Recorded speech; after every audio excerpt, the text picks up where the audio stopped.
doing oh, we're live. What should we be doing? Okay, good afternoon, everybody. Welcome to the City Commission study session.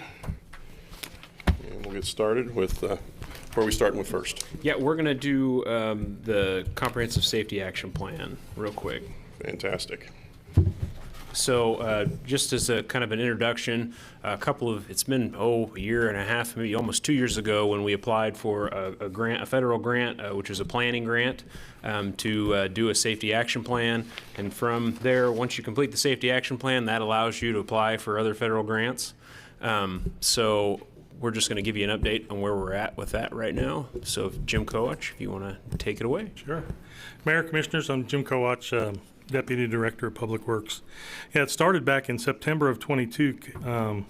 We submitted a grant to develop the Comprehensive Safety Action Plan and was approved for that grant. Went through the qualifications, base selection, and then finally got Tool Design Group under contract last June.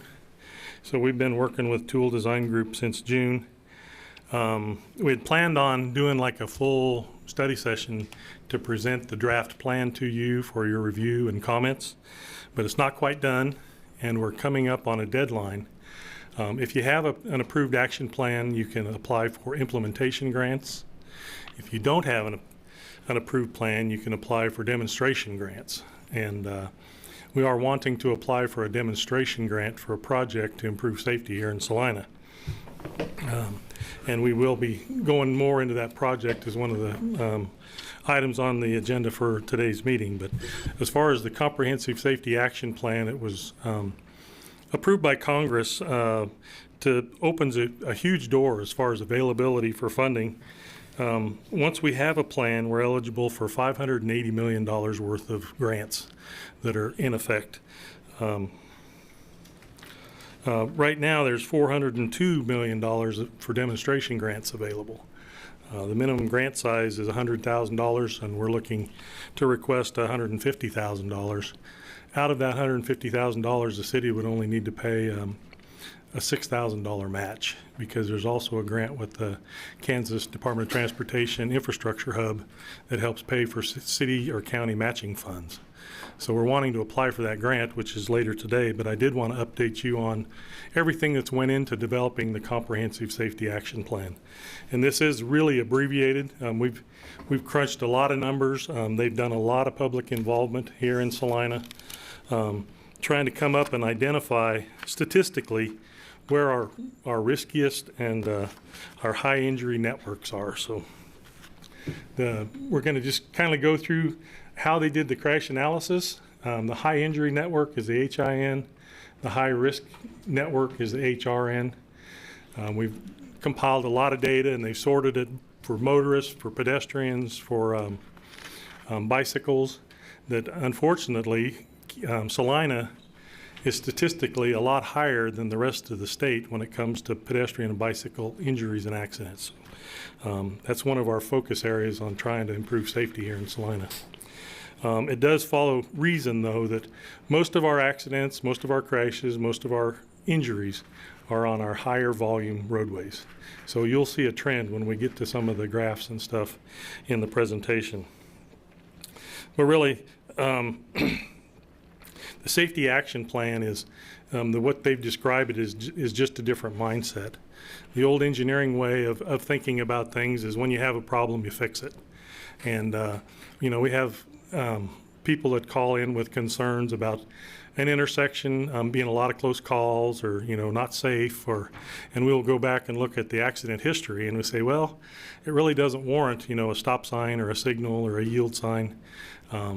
Just change that whole mindset that we try to predict where those risky or most dangerous locations are, and we do something about it before we have a high accident history. So it's just putting safety first, trying to do what we can to predict the behavior of humans, because we're probably not going to change it. The next slide. Next slide. And that's what I talk about. The systems approach is just putting safety very first and foremost.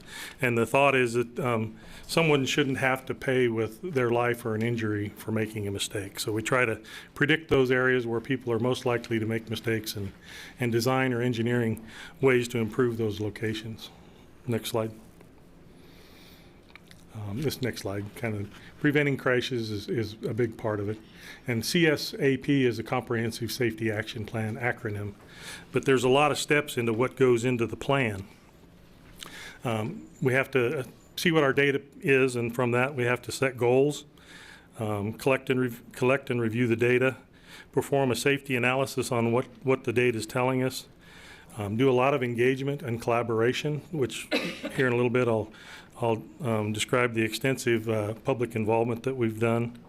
We have to make sure and provide equity to all of misrepresented or disrepresented groups. We have to look at our own processes and policies and see where we need to make changes in the standard way of doing business. But we have to develop a strategy and then also measure performance. Take a look at our numbers before and take a look at our numbers after, see what's working and what's not working, and then make improvements accordingly. We will bring to you a draft report here probably in another month for your review, and then we'll bring a final report once you've had a chance to comment for your approval later on. Next slide. We're going to go into some of the data as far as the crash analysis. Next slide. Descriptive safety analysis, that we looked at not only the number of crashes, but where they happened, what time of day they happened, if it was on a 2-lane, if it was on a 4-lane, if it was the inside lane, outside lane, left turns, T-bones, side swipes, just pedestrians, bicycles, motorists, and all those combinations stirred over and over. So we looked at a lot of data, or our consultant did, to come up with these high-risk locations. Next slide. We looked at 2018 through 2023 because we started this last year and didn't have 2024 results yet. So we've looked at a 5-year period. We had 11 fatal crashes, but over 1,100 injury accidents in that 5-year period. So that's a lot of accidents. So we broke down those fatal crashes and those injury accidents into the types, locations, and tried to determine the types of roadways or the types of conditions that were contributing to that crash rate. Next slide. The high injury network is actually where the highest injuries were located. So next. They used a statistical analysis or a sliding window to compare segments of the roadways. They take these 10 blocks and then you slide down on these 10 blocks and these 10 blocks. So it kind of cost averages or averages the results to come up with the segments that are truly where the most probability is for crashes. It's an iterative process. They did a lot of crash analysis. We looked at the injury accidents and also the fatalities. Next. The high injury network, and like I said, you would think that most of our crashes occur on our busiest roadways, and this definitely proves that. That 14% of our road miles account for 76% of our fatal and injury accidents. It's where you have the most volume and the highest speeds where the crashes result in injuries or fatalities. Next. And then we broke it down for motorist, pedestrian, and bicycle, and you'll see kind of a recurring theme here. There again, it's kind of you think it's common sense, but where do we have the most pedestrians? Around our shopping centers and downtown. Bicyclists, on our major roadways where they're going to conflict with cars, and then our motorists. The motorist high injury network is shown on this map here, and basically Crawford Street from the Interstate, I-135 clear out to the river shows up as a high injury network, and then all around the mall, the Magnolia and 9th Street intersection, which is the highest single location for accidents in the city. Next slide.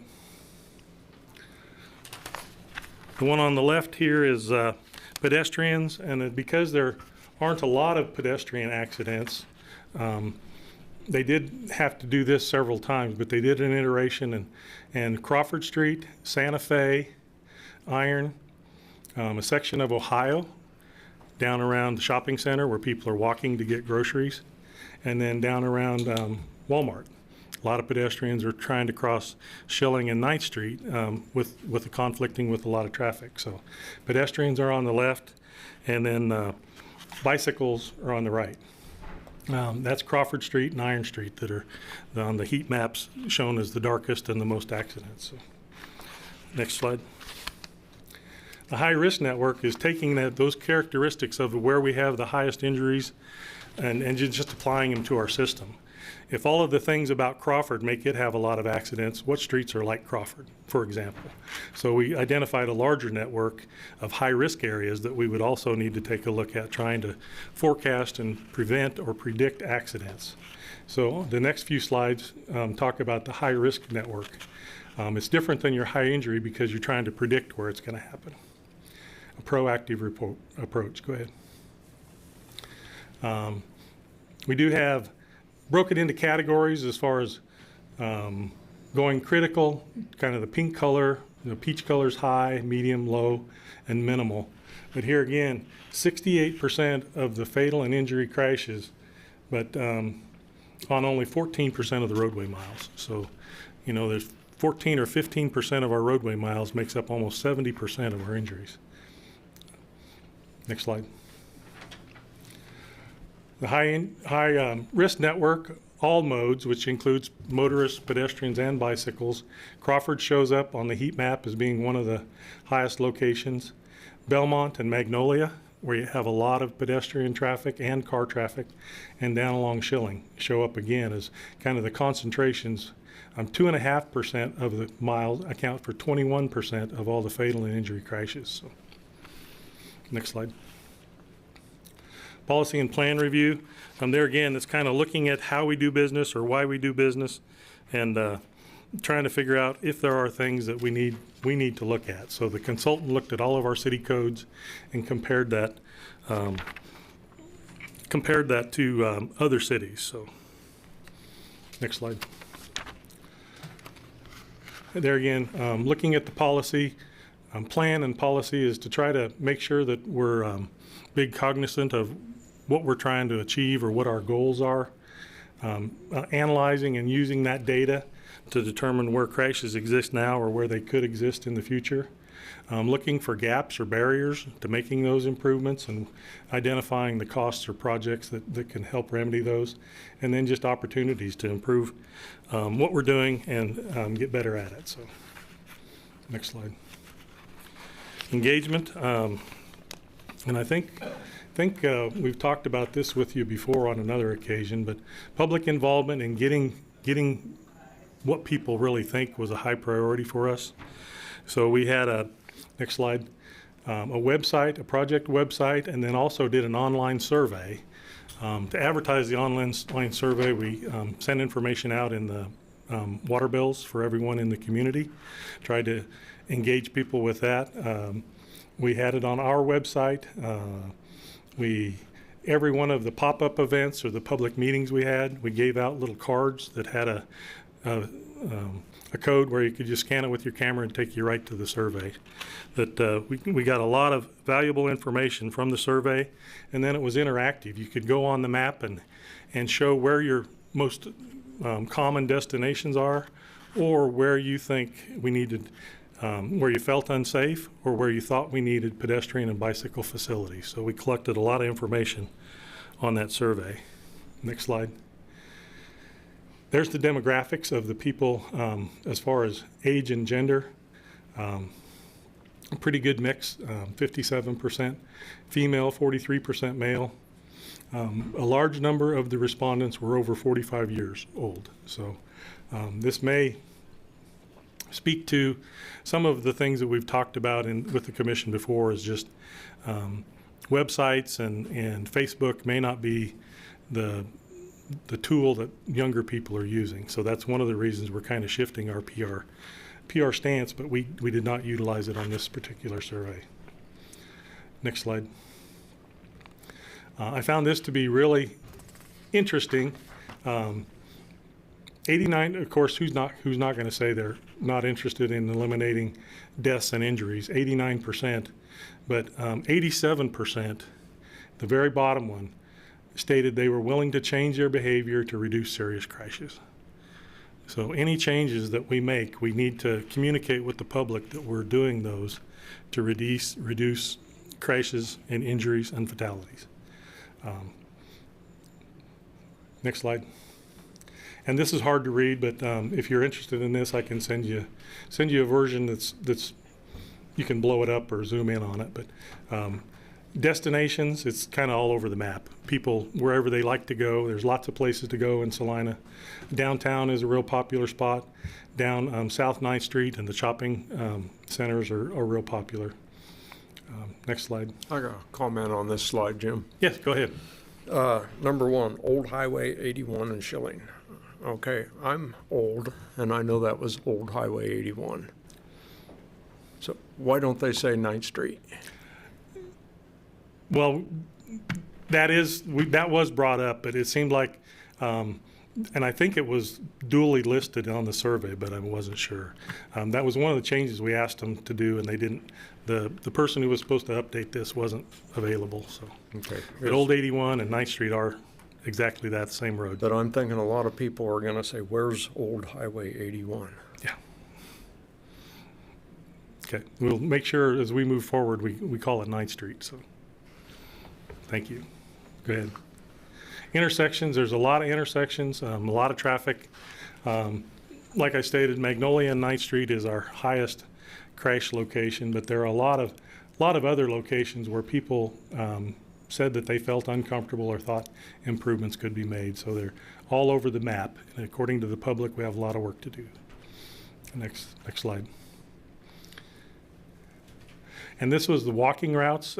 People thought that they needed improvements to the walking routes. And there again, it's along a lot of our major corridors, which was surprising because we have sidewalks on a lot of these corridors. And as we discussed the project that's coming up, you'll see that the demonstration project we'd like to do on West Crawford has sidewalks, but we think it can be improved. So, but Crawford shows up on every one of these maps as far as high injury or high risk networks. Next slide. Bike routes, real similar. Ohio, 9th Street, because of the volume of traffic and the configuration of those roads, that's where most of the cars are, and we don't have the available space for bicycle facilities or separate bicycle facilities. But the public is, at least the people responding to the survey, felt like that's an area the city needs to improve. Next slide. In-person engagement. Next slide. We presented to this city commission here October 28th, early in the process. And then we do plan on, in addition to this, bringing it back as far as a draft report with recommendations and a toolkit of commonly used items for situations like we have. It's just not ready to publish yet, so we'll be back soon with it. But you know, once it's advertised for the city commission, it's public on the website, on local TV, our news releases, talked about the surveys, which are also coming up. Next slide. We had listening sessions where we invited particular groups to come in and meet with our consultant, and he had not a random, but a list of questions he would go through and ask them to get them talking about where they felt we needed to make improvements, where they felt unsafe, where they thought we were lacking with some of our facilities. And you can look at a pretty wide array of folks. Not in addition to staff, we had Saline County, OCCK, Salina Police Department, K-State Police, Bicycle Advisory Group, Salina Downtown Inc., and the Salina Food Bank. We're all separate listening sessions. Next slide. And then there's a list of all the different things, infrastructure needs, speeding, pedestrian crossings. There were a lot of things that came out of those listening sessions. Next slide. We held pop-up events. Next slide. And I don't know if he's got them listed here. Yeah, he's got, like I said, we had the QR codes on the website and also on business cards that we left everywhere they went. We had something at Astra. We had something at the trick or treat or trunk or treat thing at the field house. We had something at the bowling alley. We tried to go where there were congregations of different demographics as far as people, and just sat down and visited with folks. And talked about the map of the locations, did kind of the same thing that were offered on the survey. Next slide.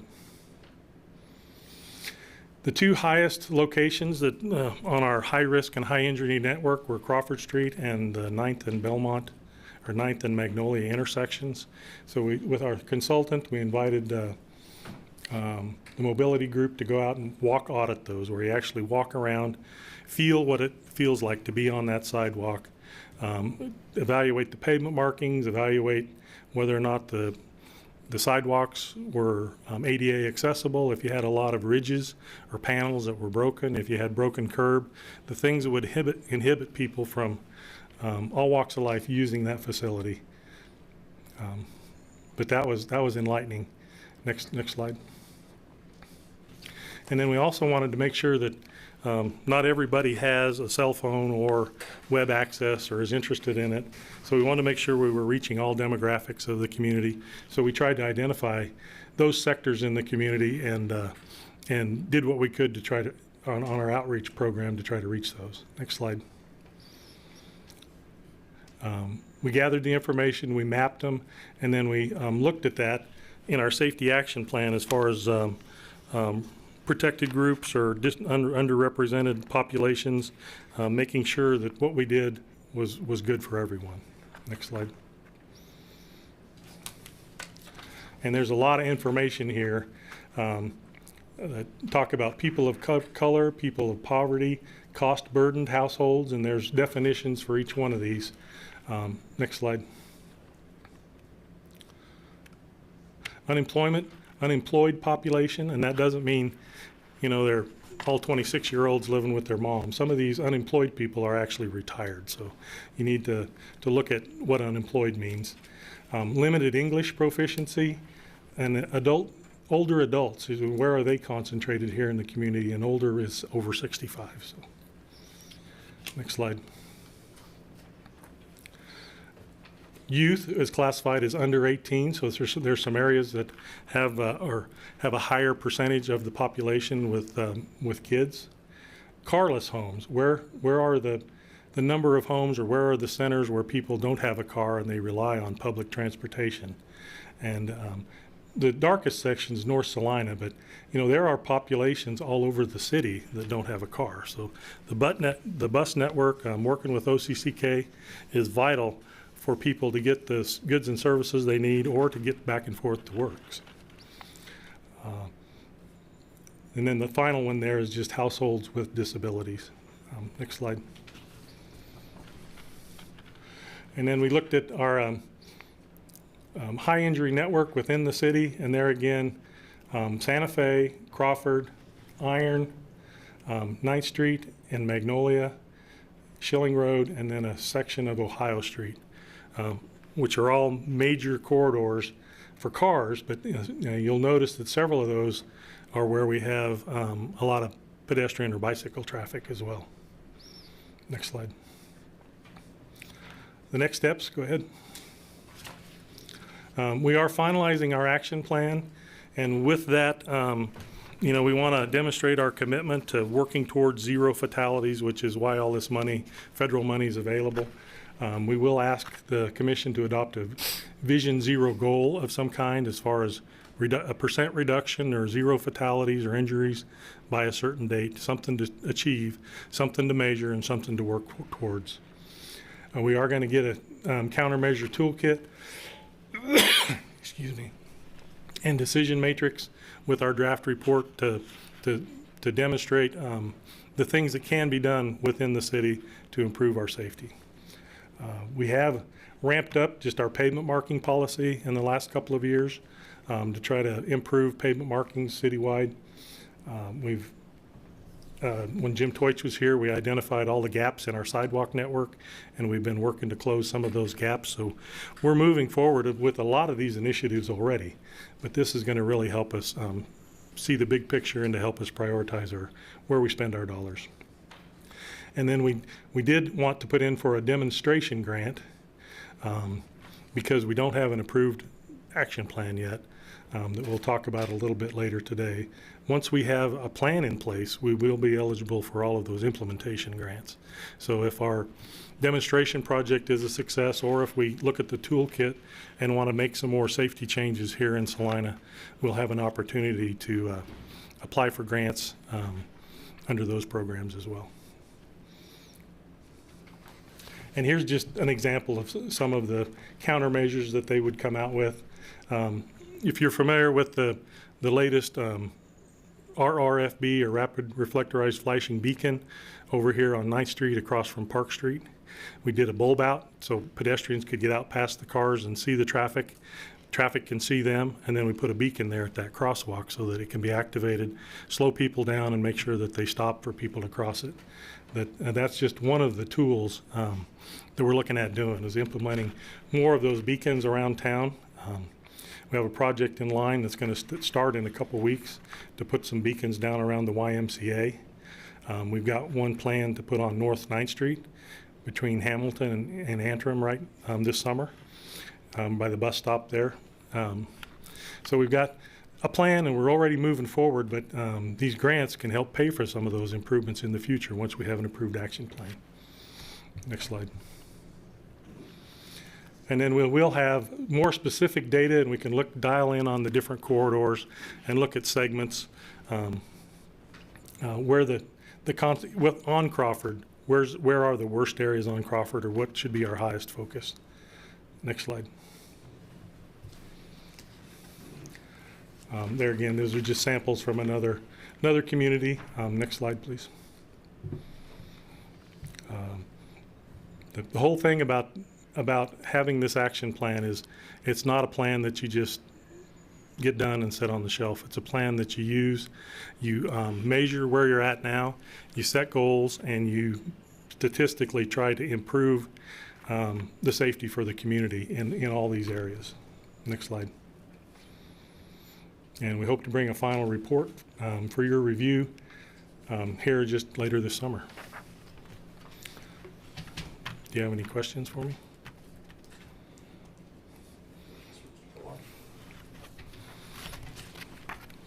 All right, we do have an agenda item later that will fill you in some more on that, but I yield the rest of my time to Debbie Pack in the budgets. Appreciate it.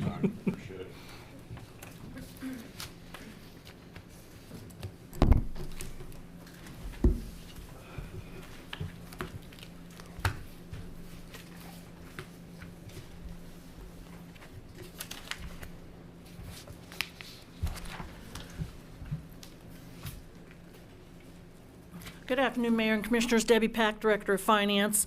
Today's budget study session, we're going to cover a kind of a variety of things. First thing we're going to take a look at is personnel and what do those numbers look like, and what is the numbers that we have in the current budget. Secondly, we're going to look at all of the requests from departments for funds that have personnel in them. And then the last thing we'll look at today is comprehensive fee recommendations for changes to the comprehensive fees. So the first section is over personnel. And just to kind of review, there's two segments of personnel that we take a look at.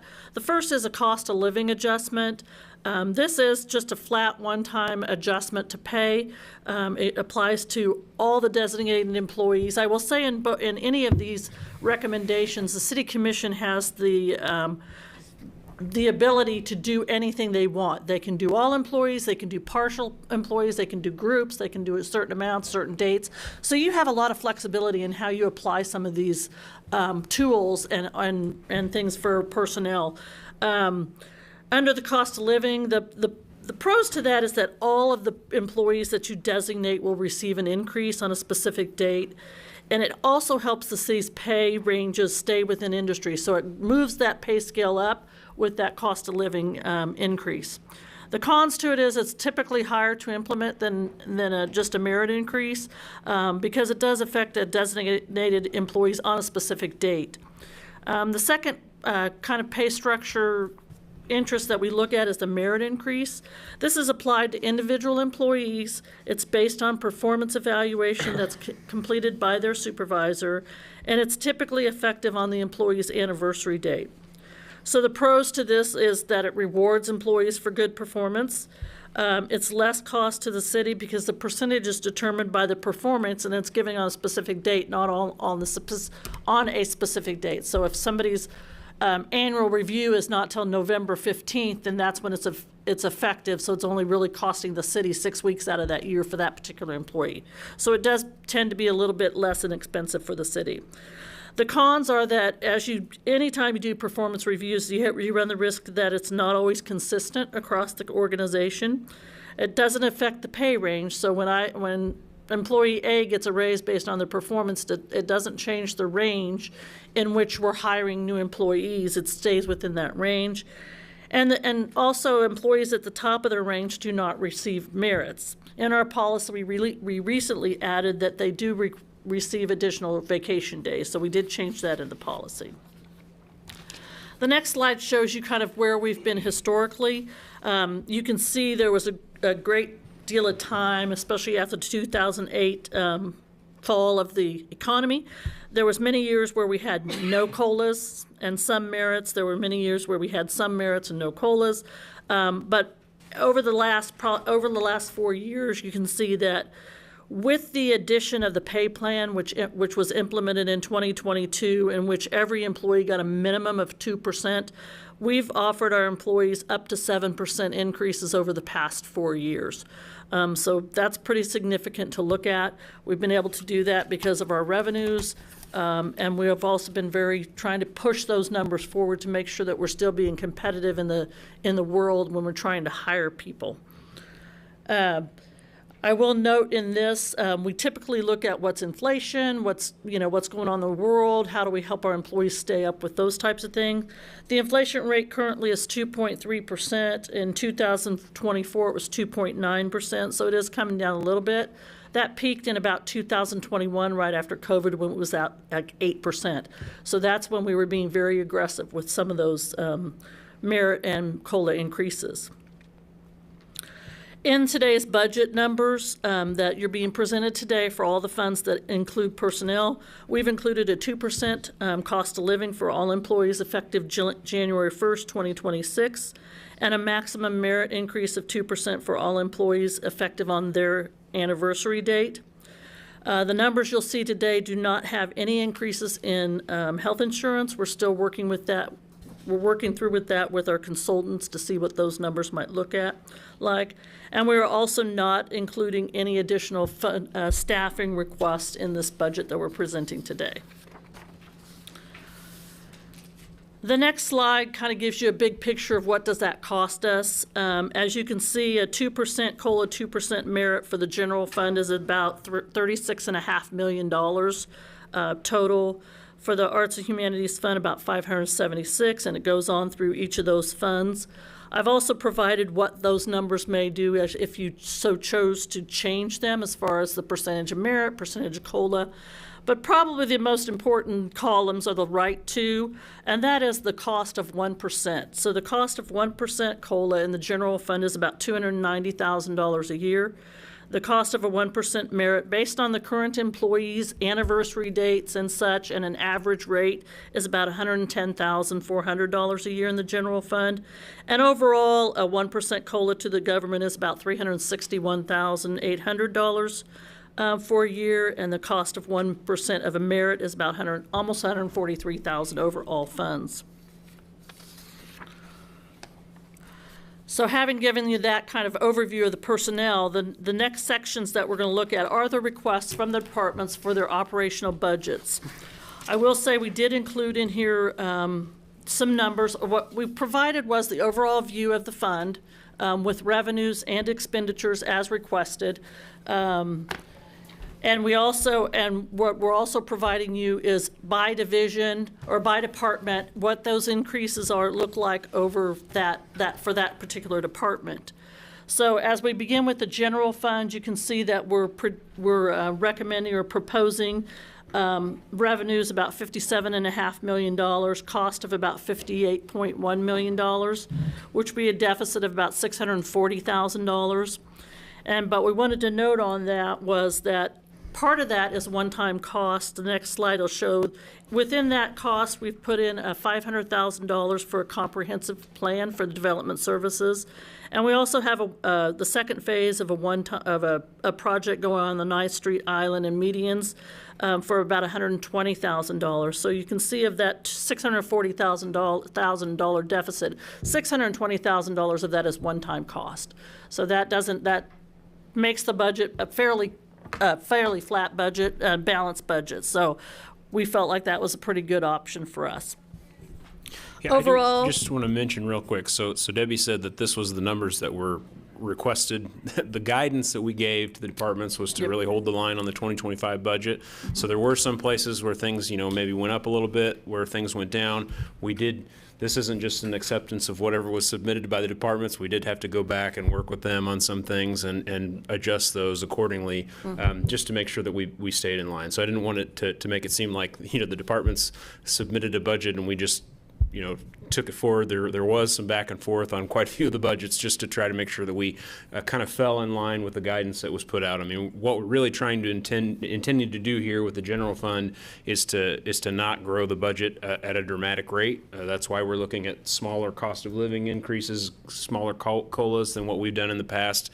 And in order to keep it, as flat as possible, with the revenues remaining flat, we're having to kind of drop back on some of the operational expenses, if that all makes sense. So go ahead, Debbie. Sorry. yes, that was on my notes to say. Overall, that is true. We've been back and forth with the departments probably 3 or 4 times in some cases, just going over certain numbers and reviewing what their requests were and seeing if there were things that are being covered other places, just to make sure that we're not duplicating. Overall, in the general fund,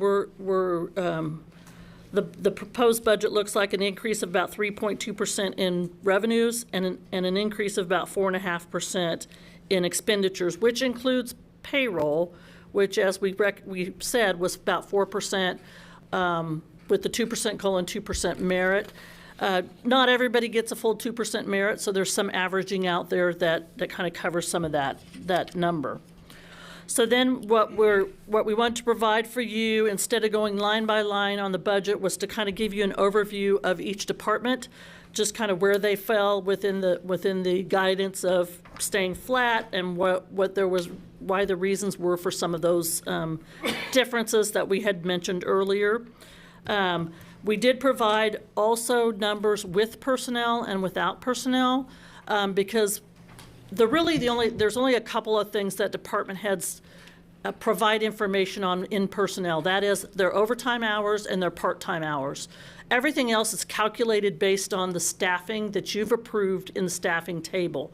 So how we then budget that is we take the full staffing table and we look at, okay, what do we have now? Who are our current employees? Who do we expect to hire? Those types of things. So there's a lot of data put in there to calculate kind of where we think it will be, what will the vacancies be, and things like that. So we didn't feel like it was fair to hold the department heads specifically on personnel, because they really don't have. That is what it is at the point we have it. So, but they do put in for overtime, the overtime hours and the part-time. So they do have some control over those numbers. So as far as each of the departments will go through that. The City Commission budget for 2026, where it's coming in 14% under the 2025 budget. And that was a one-time placeholder in the 2025 budget for new initiatives. We are not including that in the 2026 budget.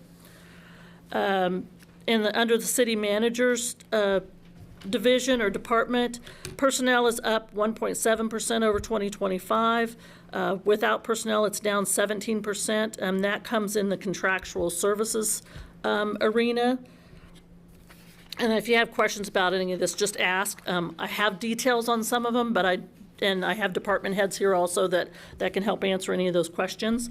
Media is up 23.4% on the personnel. That, I will tell you, is a reclassification. We weren't classifying one of the employees in media. We had him classified in CT, so that's why that looks like it's really expanding, but it's really not.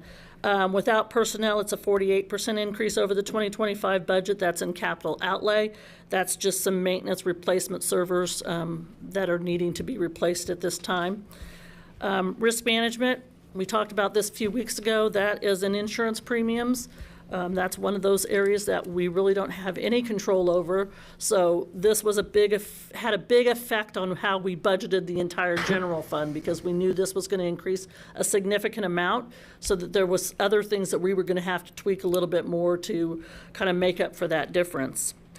Legal services, we're budgeting at the 2025 level, anticipation that our special kind of legal services that we're needing now will not be affected. We won't be affected by those in 2026, hopefully. Municipal court, down 1% in personnel, flat overall in the non-personnel. Human resources, we're showing down 28% with personnel. This line item, the detail on this line item is we had budgeted a line item for earned leave, which is the payout of employees when they retire or terminate with the city. And we had historically budgeted that under HR, but historically we have charged it to the departments. So it was almost like we were double budgeting it. And so we felt like this year that since we're charging it to the departments, we should not budget it under HR. So it allowed us to take that money out of that line item and just leave it in the departments where it was actually being charged in the financial statements.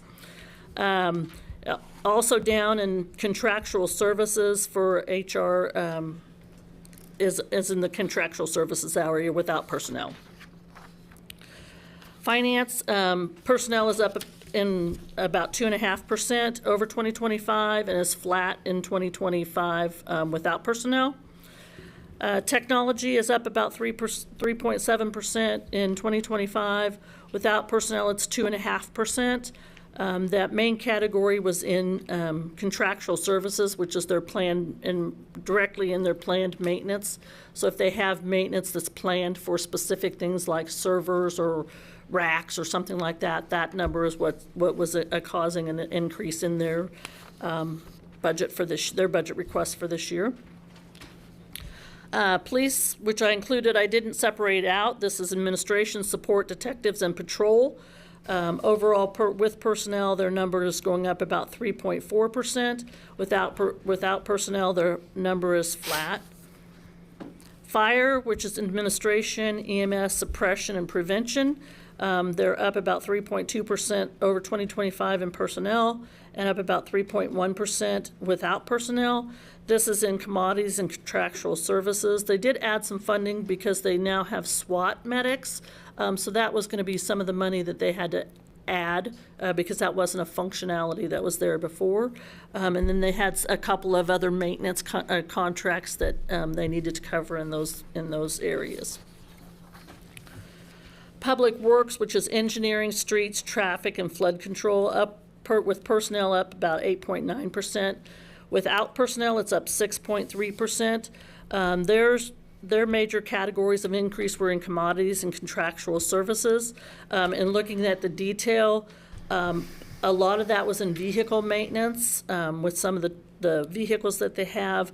They also have a pavement survey that's done like every 2 to 3 years that's included in this number. So that number caused it to go over 2025, and then they're requesting a project management software in their budget for $20,000. Parks, and I'm not going to read all these divisions because there's a lot of them, but all of Parks is up about 0.04% in personnel and down 2.4% without personnel, and the majority of that is in contractual services. Smoky Hill Museum is down about 1% in personnel. Without personnel, it's flat. Anything under 1% I consider flat. So development services up 1% with personnel, down 17% without personnel. This would be in their contractual services line item. And then for others, there's some other, besides departments, there's other charges that are in the general fund. One of those is what I call other miscellaneous, and that's like our outside agencies. What we've provided in these numbers are what those agencies have requested, or we anticipate we want to put a placeholder for what we think they might request. We'll be talking about most of these next week when we have our study session with the outside agencies, and then you'll give us direction on where you want to fund those, so that these numbers could change as you give us that direction. So in this particular line item, it's up 11.6%. The majority of that is OCCK's request is about 10% up. And then we did leave a placeholder in there for Salina Liberty in the event that that comes back and you do approve that. We wanted to leave at least a placeholder in there. Capital outlay, this is where we put the comp plan. So while it looks like it's up a whole bunch, which is 267%, that is the comp plan, $500,000. And then we did have an increase in the ambulance cost, which is reimbursed directly by the county. So that number, while we have to budget it, is reimbursed by the county. Transfers, you'll see that number went down significantly. As you recall, in 2025, you approved a $5 million transfer from the general fund into the River Renewal project. That is nothing like that at this point has been budgeted. That'd be a conversation we might have later in the budget, whether you want to do some spend down of the general fund, and if it would require another transfer, that would be coming in that line item. But at this point, we don't have that in this budget. Do you have any questions on the general fund? I know that's a lot of information. Okay. The next budgeted fund with personnel is the Arts and Humanities Fund. Overall, you can see that that's showing a $21,000 negative net loss.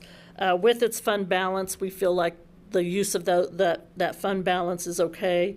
At this time, which we're legally able to do, is to use fund balance. There's two divisions in Arts and Humanities Fund, Arts and Humanities itself and the River Festival.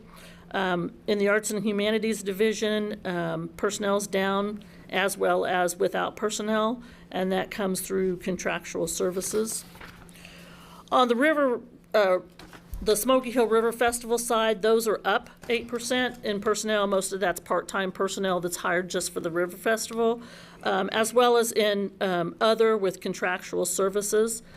I will note that as these costs increase, typically the cost of what they're doing increases. So like if T-shirt costs increase, then the cost of that, the price of that T-shirt would be increased for that purpose. The other thing I would note is that they've budgeted $373,000 in revenue from the River Festival and only $369,000 in expenses. So they're still budgeting a net income on that festival. The sanitation fund is budgeting fairly flat. In the sanitation fund, we have sanitation and recycling. You can see with personnel, 9.3%. This is one of the areas that we've been able to hire more people. Without personnel is about 9.2%. That's in commodities and transfers. The majority of that comes from their maintenance of vehicles that they're having to do on the trash trucks. As we we're going to be replacing those, but they are coming to the end of their life cycle. There's also an increase in solid waste fees that they have to cover, and there is an increase in their franchise fees that is included in this budget. The solid waste fund, which includes landfill and household hazardous waste, up 19% overall. Up without personnel 26%.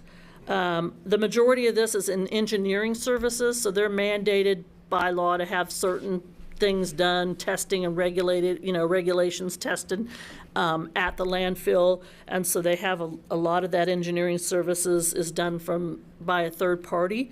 So they're contractual services. They also pay for the county maintenance road fee. That increases annually based on CPI. So that number affects their numbers. And their debt is being projected to go up again next year because we are debt financing a cell construction this year, which will then implement a payment starting next year. And then they'll have some of that debt fall out. But for next year, that number will go up just a little bit for debt payments. The solid waste fund, that's what I did, golf fund. We show an increase with personnel of about 5.3 and flat without personnel in that fund. We're showing a net income of about $13,000 with their estimates for revenue. This is one of the funds that we'll have to keep an eye on as we go through 25. We did do a transfer in 24 to keep them in a positive cash flow. And that's something we'll have to take a look at as we get through 25 to see how revenue and expenses compare as we go through the year and see if we will possibly need to do a transfer at the end of the year for that. The water and wastewater fund it looks bad, but really, as you recall, over the past since I've been here, we've been ramping that fund balance up in anticipation of the water plant, the construction of the new water plant and the upgrade to the wastewater plant. We knew those debt projects were going to come into play, so we had been ramping that fund up. We had ramped it up to $23 million, and now we're seeing those things start coming in. So this is anticipated that we were going to see this. We will come back to you with a rate study for them to see kind of where that shakes out. So that number may change a little bit depending on what we decide to do with the rates as we look at that study and see kind of where it's going to be and where we're going to fall at the end of each year. So as far as their operating budget, personnel's up just a little bit. Without personnel, they're down or fairly flat from 2025. Most of that comes in commodities with the cost of chemicals and such. The Central Garage Fund is increasing. They have a negative income, a net income of $125. Their personnel cost looks like it's going down just a little bit, and as well as their cost without personnel is going down about 3.5% based on what they're budgeting for 2026. So that's kind of all of the funds that are have personnel related with them. We will be bringing back at the study session on June 23rd all of the other funds, sales tax capital, TPEC, all of those other funds that don't include personnel. We just wanted to bring these forward because those have personnel decisions that have to be made as we go through the budget process. So are there any questions about any of the operating department requests on the operating funds for 2026? Anything else you wanted to add, Jacob, that I missed? Something got my attention was when you said the sanitation trucks are coming to the end of life. It seems like we just got them. You'd be surprised. We will be ordering new sanitation trucks in the next year or two. They take like a year to get. So they have like a 6 or 7 year cycle. A 7-year cycle is what we anticipated that they would be on. And so from my understanding is there's been some issues with hydraulics and things like that. That's probably something Mr. Kowach could answer a little bit better than I can. But so the cost of the maintenance and cost on those vehicles has been pretty high. So when we entered into that whole new system, that was the plan, a 7-year life? Mm-hmm. Mm-hmm. Yep. Yep. Anything else? Yeah, the only thing I'd like to say is just thanks to all the department heads for putting their heads together. This was, we provided guidance. They came back and, when the guidance is just hold the line, and really all they have is when you take away their personnel stuff, their budgets are really a lot smaller than you might think. So there's not a whole lot of flexibility in there, but the departments did a really good job of bringing that back and being reasonable with their requests and saying, hey, I got to have this is a one-time thing, or no, that's not a big deal, we can figure that out some other way. So I appreciate the department heads and their willingness to take a look at that and provide good feedback and good budgets at the end of the day. I would agree. So the next section that we're going to look at is comprehensive fee requests. These are requests for increases in comprehensive fees or changes to the comprehensive fee schedule. Most fees that are charged by the city are contained within our comprehensive fee schedule and are adopted by resolution by the city commission. And so annually, during the budget process, we go out to departments and ask them if there's any fees that they see that need to be increased, any fees that need to come off, anything that needs to be changed with the comprehensive fee schedule.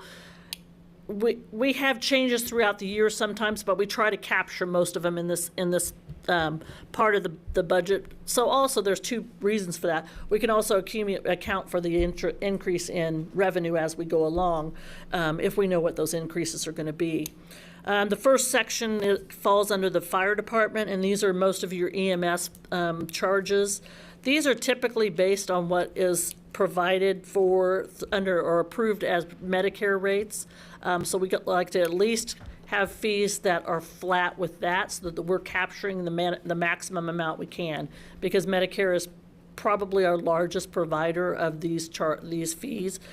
So we take a look at that and see what their approved rates are and make sure that our rates are at least that amount, so that we're fully capturing those rates for Medicare. So you can see a lot of those are changing 5%, 6%, 7%, but those are, like I said, based on those rates that are provided and approved by Medicare. The next section is Department of Parks and Rec. Under Parks and Rec, we have cemetery. Cemeteries requesting some 12.5% increase on marker and permits. I will say if you look at these rates, they're anywhere from 5 to 12.5%. These rates haven't been changed for 7 or 8 years, so that that doesn't look all that bad. Typically, they fall between 3 and 5% annually, any of our rates. And also, what you'll find is as people increase rates, they increase on a flat amount, so a dollar amount. So it sometimes looks like it's a bigger percent when they're just going from like $35 to $40 or $35 to $37. So the percentage can be a little bit deceiving. And that's usually what most departments do, is they try to keep it at a rate that is easy to collect and easy to manage.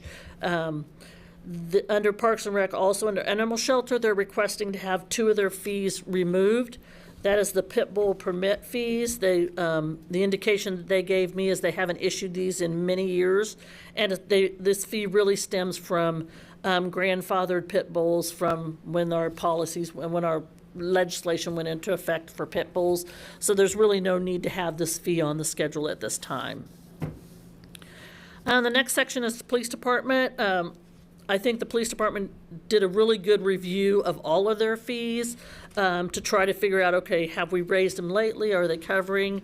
They did a lot of changes as far as faxing and different types of records and things like that to make sure that we're aligning with today's society. Because, as you know, over 4 or 5, 10 years, things change. We no longer have paper, we have faxes, we have DVDs. So while some of theirs look like they're fairly significant increases, those 2 have not been changed in 4, 5, 6 years. And they're going to a rounded number. They also have some that they're changing just the descriptions for, and some of them even that are going down. And for that, I was talking to Captain Villanueva, and what they found is they're having different staff do some of the work, so they're able to reduce those fees instead of increase those fees. So they've found more efficient, better ways for the public to be able to provide that information. So they are actually able to kind of reduce some of those fees as well. Public Works, these are fees are going up anywhere from 3 to 5%. Nothing that I saw looked stand out in any of these adjustments, normal annual adjustments. I would note that when we get to sanitation is requesting a 7.6% increase from $19.75 per month for alley service, curb and alley service, to $21.25, and also an increase for the additional cart from $3 to $4. Thought you guys might like that one because we talked about this a lot last year. So they are that. Well, like I said, it looks like a huge number, 33%. It's $1 per extra cart per month. Also on the walk-in service, that's the same increase they're requesting on that. Tires, I think, are really set by outside agencies, how much they charge us. Landfill is requesting a 4.2% increase on their fees, $12 per vehicle to $12.50, and $48 per ton charge to $50 per ton charge. The rest of theirs are in the 4 to 5% range, with the exception of, like I said, some of the tires, which are basically charges that we're paying somebody else to dispose of those items. Under miscellaneous, this is nuisance abatement, sidewalk replacement proceedings. This is an administrative fee that's charged typically by development services for administering some of these things that we have to do. They're requesting a 15.38% increase from $130 to $150. Like I said, this one hasn't been changed for 8 years, so that's on that one. So any questions on any of those? Like I said, most of the departments are here if you have questions for them. Any questions in general? Because I talked really fast, evidently. So. I did have one question pertaining to the landfill. Do those adjustments account for because I know there was talk about another scale line, so to speak, out there. Does that account for that? I would let Jim talk, but if you'd like to, but I would say that Heard an affirmative on that. So. the landfill has done a long-term, what do we call it, Jim? Fiscal model. So they've done something similar to what we've done with utilities, where we look at what we're charging and what our long-term needs are, whether it's capital or any operational, the whole gamut. And that project was included in that model.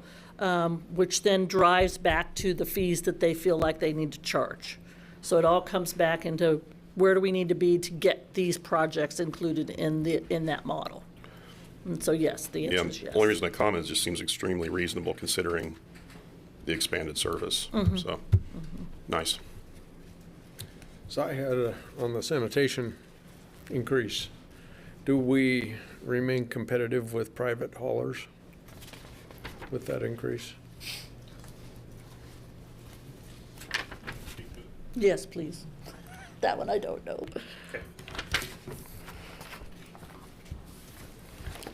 Yeah, going from 1950 or 1975 to the proposed increase is still consistent with the private haulers here in the city. And then we had quite a bit of discussion about the additional cart service last year, and we did request to raise it from $3 to $4 next year.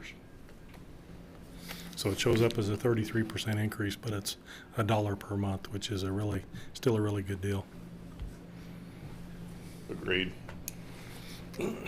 Thank Like you. I said, extra cart, that, I see it all the time. It puts just as much wear and tear on the hydraulics. It's not a lot of time, but I see the wear on the hydraulics. Right. It's not an extra stop, but it is an extra move. Right. Right. Any other questions? So next week, we have outside agencies scheduled to come, so we'll have discussions and presentations by them, and then And then June 23rd, we'll come back with all the other funds that need talked about. We'll also try to get from you at that point your decision points so that we can kind of keep moving it forward. We will get, we have not received valuations yet. They're not due to us until June 15th. So we'll provide you the revenue neutral rate information. In our budget, we have not included any increases in the property tax. That'll be a decision that you'll need to make later. So there'll be a lot on June 23rd as far as making decisions about outside agencies, the revenue neutral rate, looking at some of the other funds. Is there anything else? What about water? Water. We'll look at those as well. We'll look at the water rates. That's June 23rd. Yeah. Because as you know, we only have 2 meetings in July, so kind of got to make things happen. Yep, All I right. don't have anything else. So. If that's it, we'll conclude this study session and we'll reconvene at 4 o'clock. Thank you. Thank you.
Okay, looks like we're on. Good afternoon, everybody. We're going to go ahead and start the Salina City Commission meeting for today, June 2nd. And call this to order and confirm with staff that the Kansas open meeting proper notice has been provided. Yes. Roll call. Mayor Linkowitz, Here. Commissioner Davis, Here. Commissioner Hoppick, Commissioner Ivy, Here. Commissioner Longbine. Here. Okay, everyone who's able, please stand and join me in the Pledge of Allegiance in a moment of silence. I pledge allegiance To the flag of the United States of America, and to the republic for which it stands, one nation, under God, indivisible, with liberty and justice for all.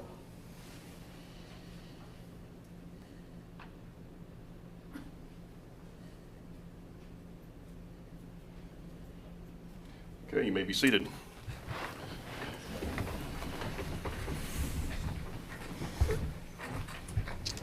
No public hearings, so on to the consent agenda. Item 4.1, consider approval of the minutes of the May 12th, 2025 meeting. Item 4.2, consider approval of the minutes of the May 22nd, 2025 special meeting.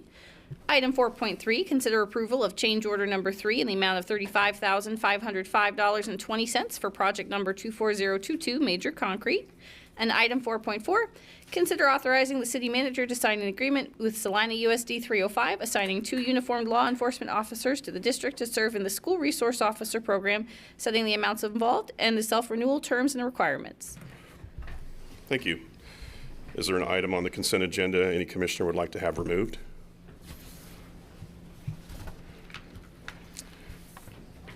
No. Is there an item on the consent agenda a member of the public would like to comment on?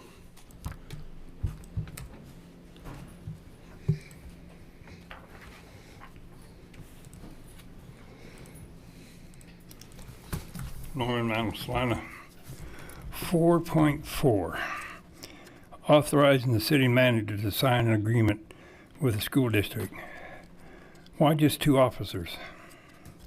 How many hours are they going to be there? They should be there at least 2 hours before the students and personnel show up. Look at the shooting you had in Texas.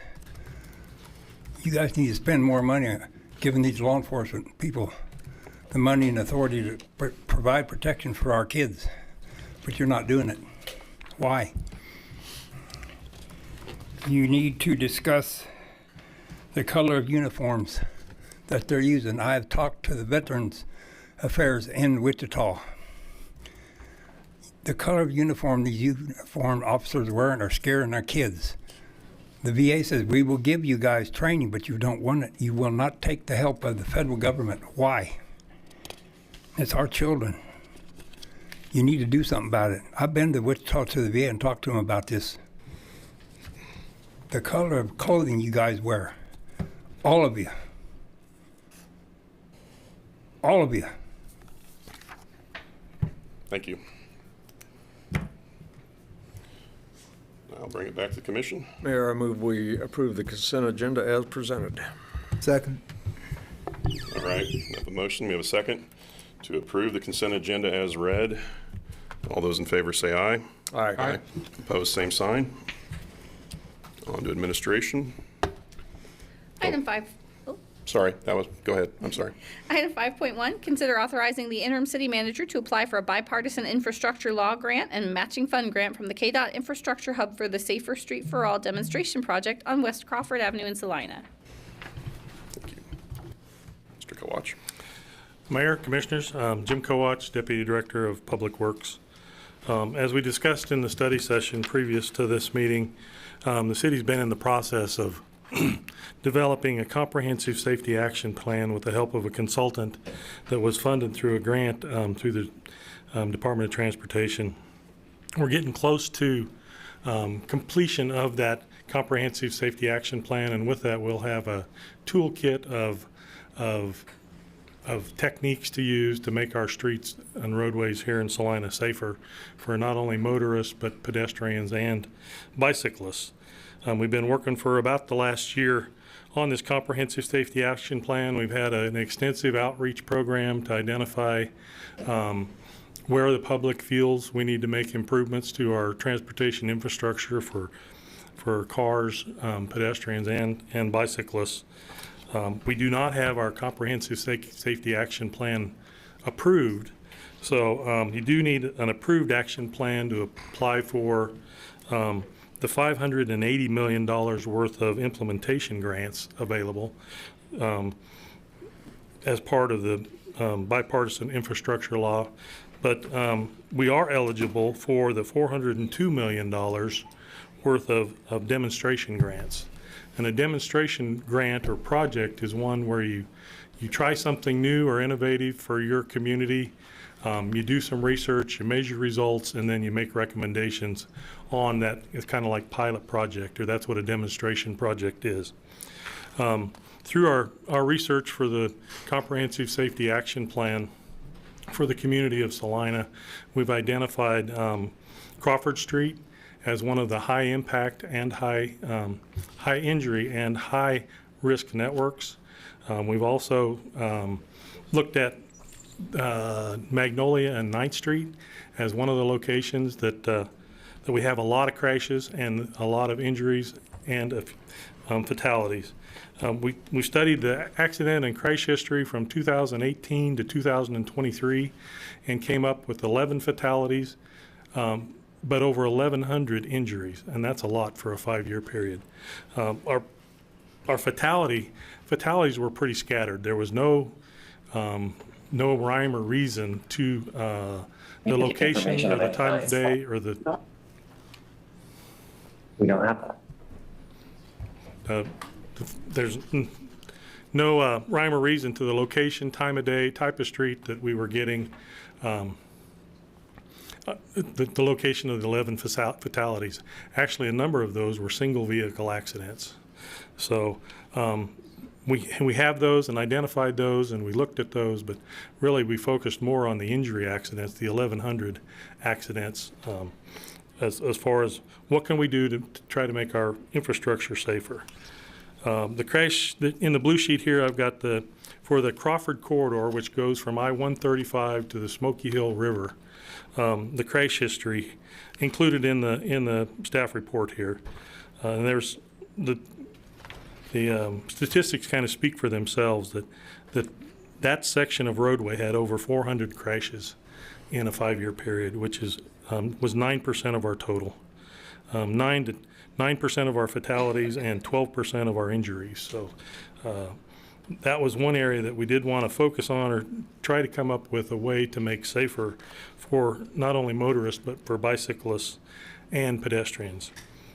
What we're wanting to do is take a look at West Crawford from 9th Street to the Dillons or Plaza Drive and convert that from a 4-lane to a 3-lane roadway, 1 lane in each direction with the middle turn lane, and provide a buffer space for that back of curb sidewalk there.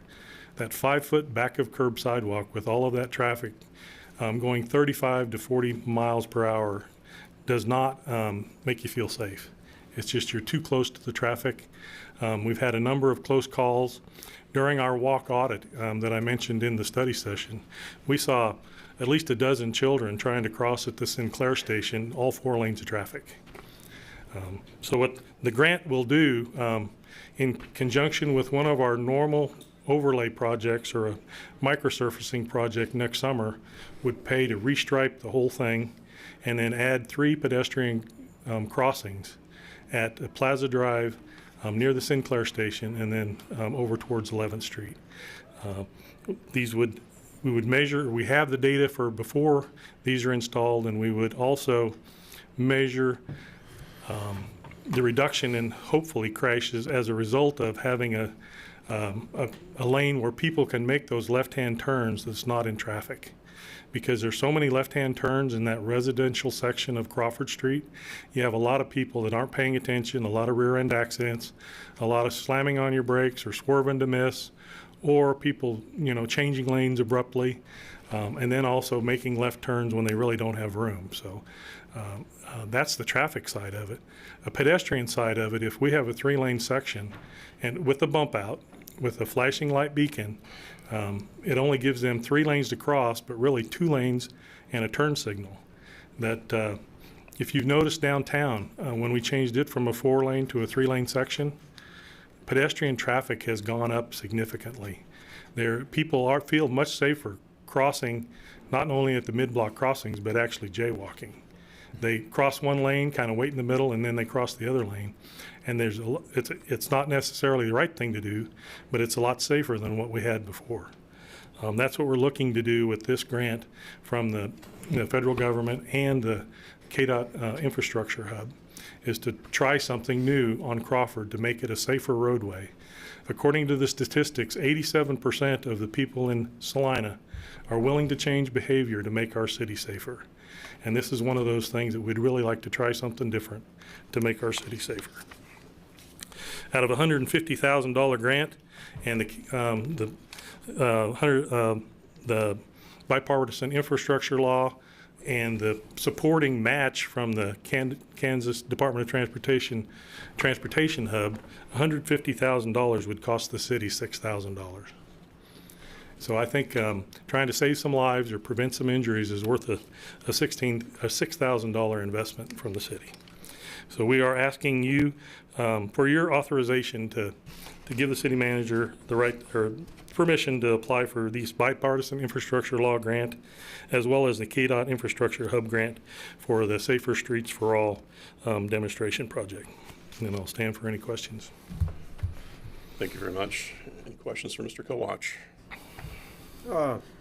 Would speed limit on Crawford be factored into this project?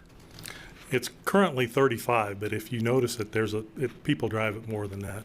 I don't know that reducing the speed limit would do much good, but I think if we have 1 lane of traffic, that will cause more platooning or traffic in 1 lane, but the people making left turns that kind of hold up traffic now would pull off to the side, and we actually think that the volume or the smoothness of the traffic will be improved. So, but I'm hoping, as far as the actual speed limit, I don't think it would do us much good to reduce it to 30 miles per hour. It's more of a behavior and maybe an enforcement issue.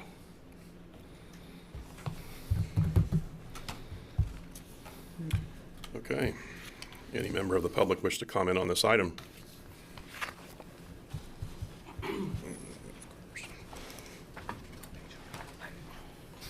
John Blanchard. A couple things. First of all, I looked at the packet online, at the new system and everything, so I might have missed something reading through it, but was there an average daily traffic number that's attributed to that? Did we do a traffic study to see what the daily traffic was on that street, on that section? The reason I ask while he's coming up here is that these road diets work under certain circumstances. One of the things is that if typically it's a 20,000 ADT, anything over that usually doesn't work. Your packet said 25,000. I didn't know what the ADT was. Depending on the section or proximity to Broadway, Broadway is the busiest intersection, but some of that gets drained off right at the Dillon's store or the Dillon's complex. But it's close to 14,000 right at Broadway, but the rest of the quarter is about 10,000. And according to the latest FHWA publication, statistically, the 3-lane section is safer for up to 25,000 vehicles per day. Okay. So we do think that will be within the 20-year period that we're looking at making improvements. Okay, I just didn't see that number in the packet, so thank you for that clarification. We mentioned that it'll stop people from getting rear-ended on left-hand turns. What about now that it's down to 1 lane? What about people turning right into their driveways? Because a lot of those driveways are typically more narrow. I live in the city core. Those driveways are typically much more narrow. People slow down to get into those driveways and out, and kind of a little bit concerned about that. I hope that if you guys decide to do this, that you'll put some sort of, establish some metrics for this. what determines success? Right now, we have one fatality in 5 years. If we have one fatality in the next 5 years in this area, is it a success or failure?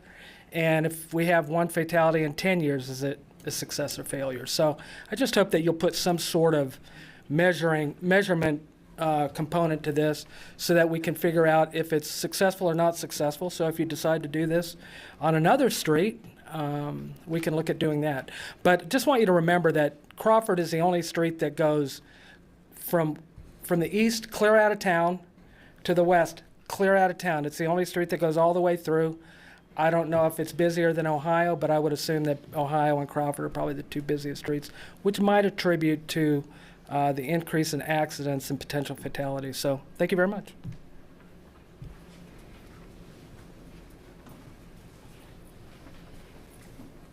Lauren Mantle again, Salina. As your population increases, so do your problems increase. There used to be no traffic here. When they built Interstate 70, there was no traffic after 8 o'clock at night. So we keep putting more people on the highway, you're going to have accidents. This is just a temporary fix till you reduce the population. We have a global problem in population growth. China was the #1 population. Now India is. We're going to be. So you're just wasting money and your time. It's just a temporary fix. It's all or nothing.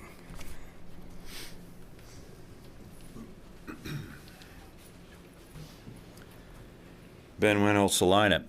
If this is going to be happening between Plaza Drive and 9th Street, right now on each side of that, that's 4 lanes. How are you going to get 2 lanes down to 1 lane without causing accidents when you're going west on 9th Street and east on Crawford? When you come to those where it needs to bottleneck, it seems to me like you're going to have a potential of more accidents there where it has to bottleneck into 1 lane.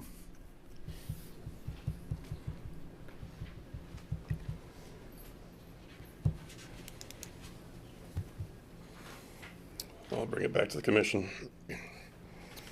Well, I'll make a motion in a second, but it's interesting. These arguments sound somewhat similar to what we were talking about when we were reducing Santa Fe from 2 lanes in each direction to 1.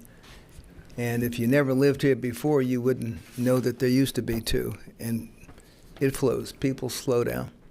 But it is a behavior issue. And as far as turning into the driveways, a turn signal does wonders to help the people behind you slow down when they've been alerted to the fact that you're going to be turning in.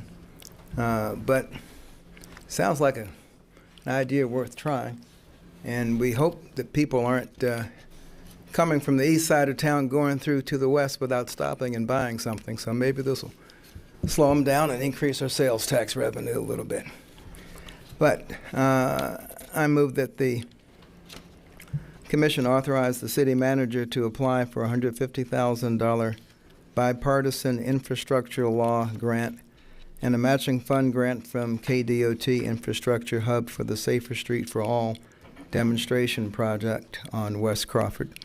Second. Okay, we have a motion and a second to authorize the city manager to apply for a $150,000 bipartisan infrastructure law grant and a matching fund grant from KDOT Infrastructure Hub for the Safer Streets for All demonstration project on West Crawford and Salina. Those in favor, say aye. Aye. Aye. Opposed, same sign. Passes 4-0. On to 5.2. Item 5.2, consider resolution number 25-8296 to declare the areas of the Smoky Hill River Renewal Project as a qualified municipal facility under the City of Salina Municipal Facility Naming Guidelines. Mr. Hammond. Thank you, Mayor. Commissioners, Jeff Hammond, Director of Parks and Recreation. Today I have for the governing body's consideration resolution number 25-8296, which proposes that the eligible areas surrounding the Smoky Hill River Renewal Project are be designated as qualified municipal facility under the City of Salina municipal naming guidelines. Some background, Resolution 17-7481, which was adopted in 2017, established our municipal naming options, procedures, and guidelines. This naming guideline document is attached in your packet. The procedures ensure a orderly and transparent process for naming initiatives of municipal facilities. Before any naming initiatives are to be submitted, we discussed today the first step of the process, which determines the eligibility of a municipal facility to be named. Eligible municipal facilities per the guidelines include city property, parks, or structures owned by the city or where the city has acquired a naming right for. Naming initiatives that will be brought forward in the future for consideration will include a public notification of that meeting, whether it's for a advisory board or this governing body. As I stated before, designation as a qualified municipal facility is the first step in the naming process for eligible areas around the Smoky Hill River project. This qualified municipal facility designation does not imply project approval of the various elements of the Smoky Hill River Renewal project, only the eligibility for future naming. This will open avenues for fundraising for the Friends of the River Foundation through naming rights to contribute to the project for things that have possibly not been funded. We follow the similar process and method for raising funds with partnerships with Salina Baseball Enterprises for Berkeley Family Recreation Area, Pestinger Field, Dean Evans Stadium, and also with the Salina Tennis Alliance for the tennis facility in Kenwood Park. The key steps of the process, as I'm just going to summarize those. Today's proposed step one would be the designation determination. The City Commission would decide whether a facility would be eligible for naming, is qualified to be eligible for naming. Verification, so once a naming initiative is submitted, an application is filed by the applicant or the whomever by Friends of the River Foundation, for example. They file that with the city clerk, and the city clerk's office will confirm compliance with the naming guidelines. From there, we would have 45 days to get in front of the applicable board. The advisory board will review the initiative and provide a recommendation to the City Commission. There is a public notice published for that item for the advisory board agenda. Then there's a public hearing with the City Commission meeting within 30 days of the 30 days after the advisory board recommendation. And again, there is also a public notice published for that agenda item. And then the last step is a formal approval of the naming, the design for the naming sign, the funding of that signage, and any staff resources that might need to be put in place for any name change. Options for you today for your consideration would be to approve the resolution as presented, approve the resolution with amendments, postpone and request additional information, and option 4 would be to deny and request further direction, and staff would request further direction. Staff recommends option number 1. I'll be available for any questions that you might have, and additionally, Jane Anderson with Friends of the River Foundation is here as well, and she would appreciate the opportunity to speak on the importance of naming opportunities towards fundraising efforts for the future River Renewal project. Thank you, Mr. Hammond.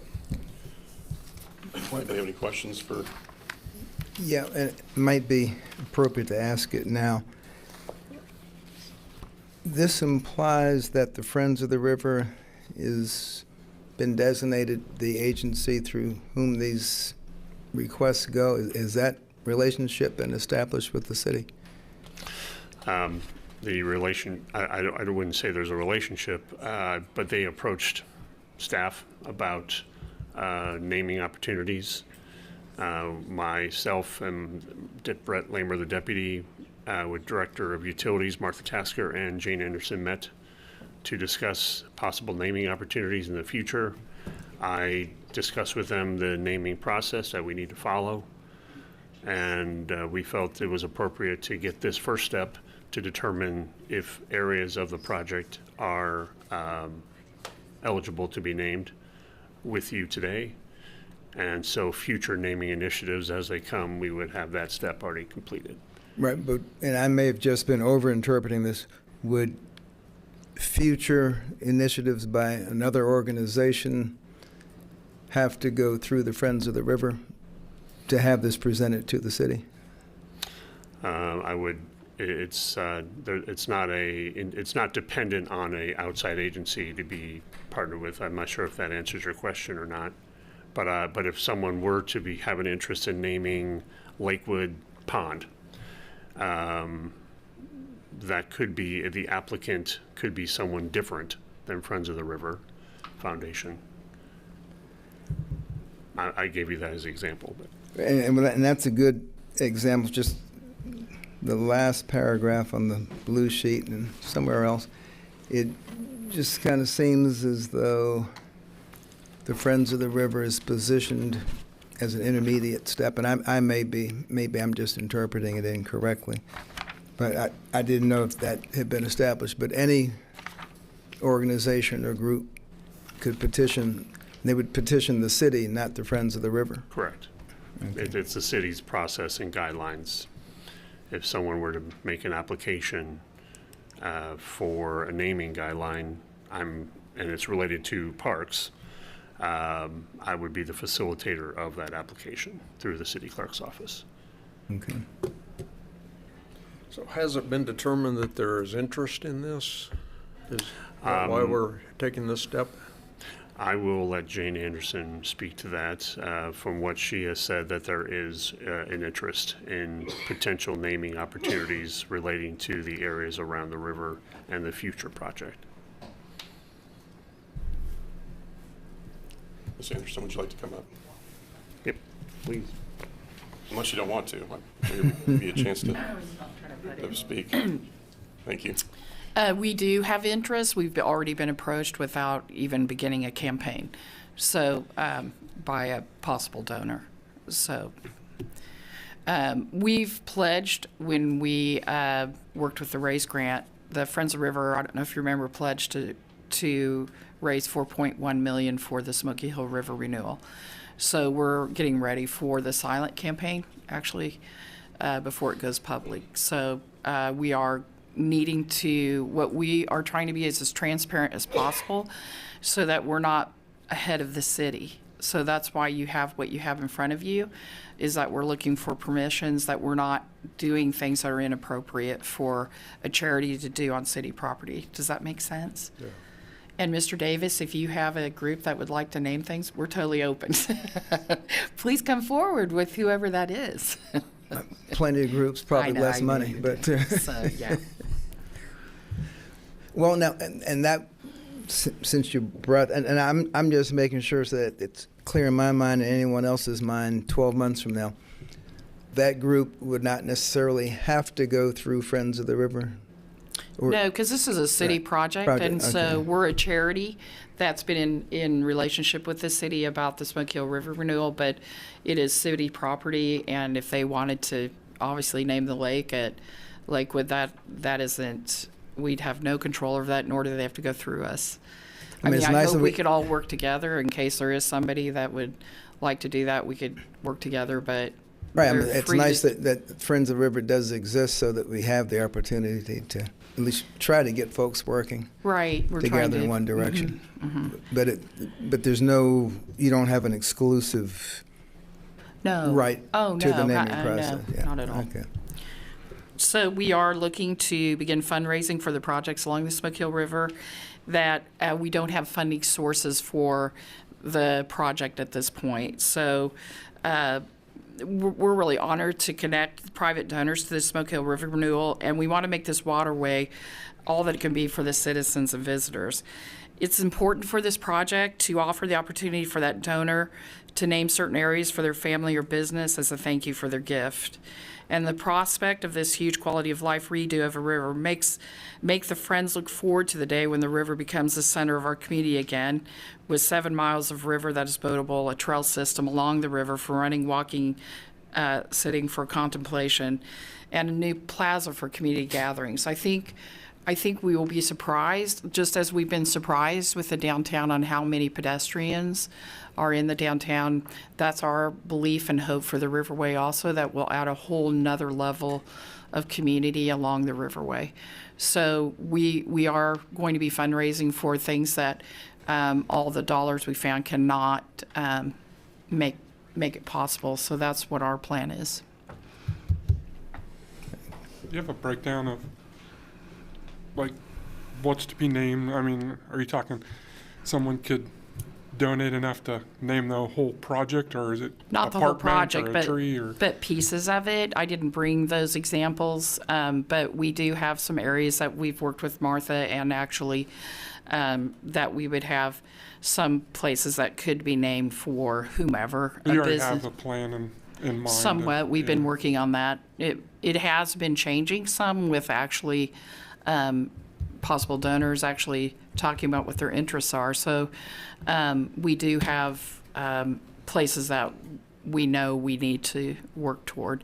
But I didn't bring anything to present on that. No, that's fine. That's probably down the road too. So. It is. We just haven't, I mean, I think we have a fairly plan right now, but we just haven't really brought it out in the public yet, to be honest. I'm assuming the river itself is excluded from this. Any other, I don't think. Oh, you mean the waterway? Are you talking about just water? Well, I mean, Yes. a person couldn't come in with $50 million and say, I want it, the name changed from Smoky Hill to Joe Smith River. No, But, right. No, it's actually alongside the riverway itself. Right. For amenities alongside the river. But if someone came with $50 million, I think even you would think about it, Mr. Davis. I think, right, the Joe Smith That's kinda section makes of you sit the up, Smoky right? Hill River, right. Yeah. Well, we do have the streets It's all nothing the to time, do with yeah. changing the name of the river. It's for amenities alongside the riverway. That's really what we're going to be working on. It's not the waterway itself. And are bridges excluded generally? Bridges are not excluded? No, they're not. Bridges are included. The policy does give a pretty specific list of what is eligible. Bridges. Property, any property, street, park, ball field, building, portion of a building, bridge, parking lot, plaza, physical structure, or a component contained therein that is either owned by the city or has naming rights. So. Okay, so minimum price for a bridge should be $20 million, just in case. Okay, well, I'll remember that. I think we could probably start with like the Joe Smith bench. Bench. You get enough benches, that's a lot of money. Mm-hmm. Any other questions or comments? Thank you for clarity on that. Thank you so much. Thank you Appreciate very it. much. Any member of the public wish to comment on this item?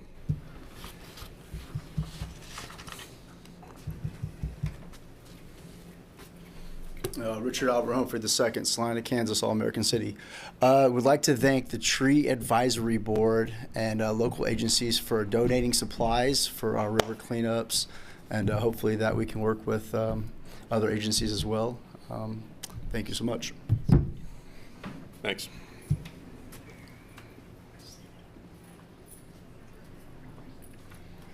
Lauren Madigan, naming rights.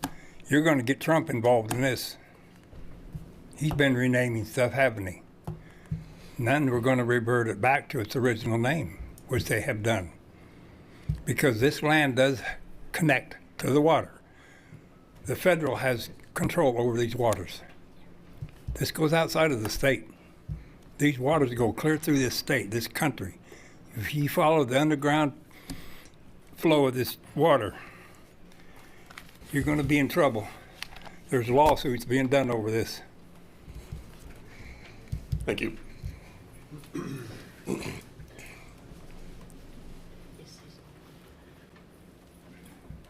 Ben Winholt, Salina. I guess I'm a little confused. You had a organization called Friends of the River that supposedly is wanting to give, she said, over $4 million towards the project, and we haven't seen much of that money besides the donated land to the city around the YMCA, what the YMCA donated to them, and they donated back to you. What I don't understand is, and I realize they're wanting to do fundraising to try to get this $4 million, but they're wanting to make money off what the city already owns.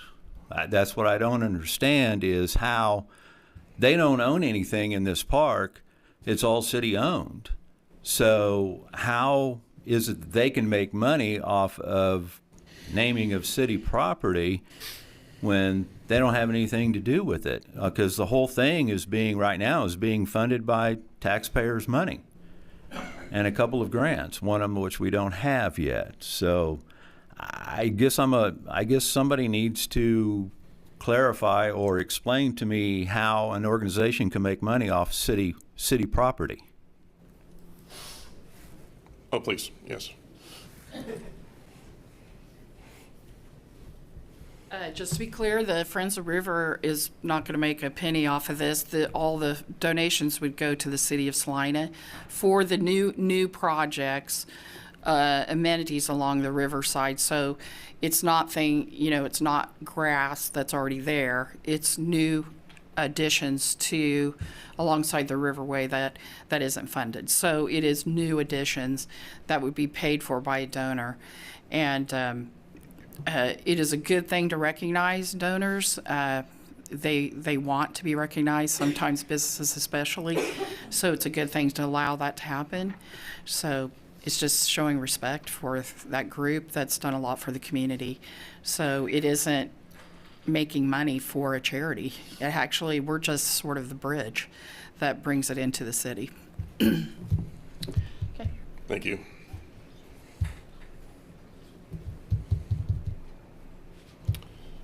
And I will bring it back to the commission.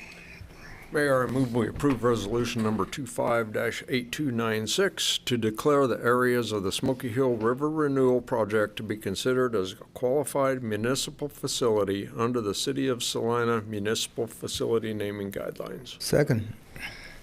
We have a motion and a second for approval of resolution number 25-8296 to declare the areas of the Smoky Hill River Renewal Project to be considered as qualified municipal facility under the City of Salina Municipal Facility Naming Guidelines.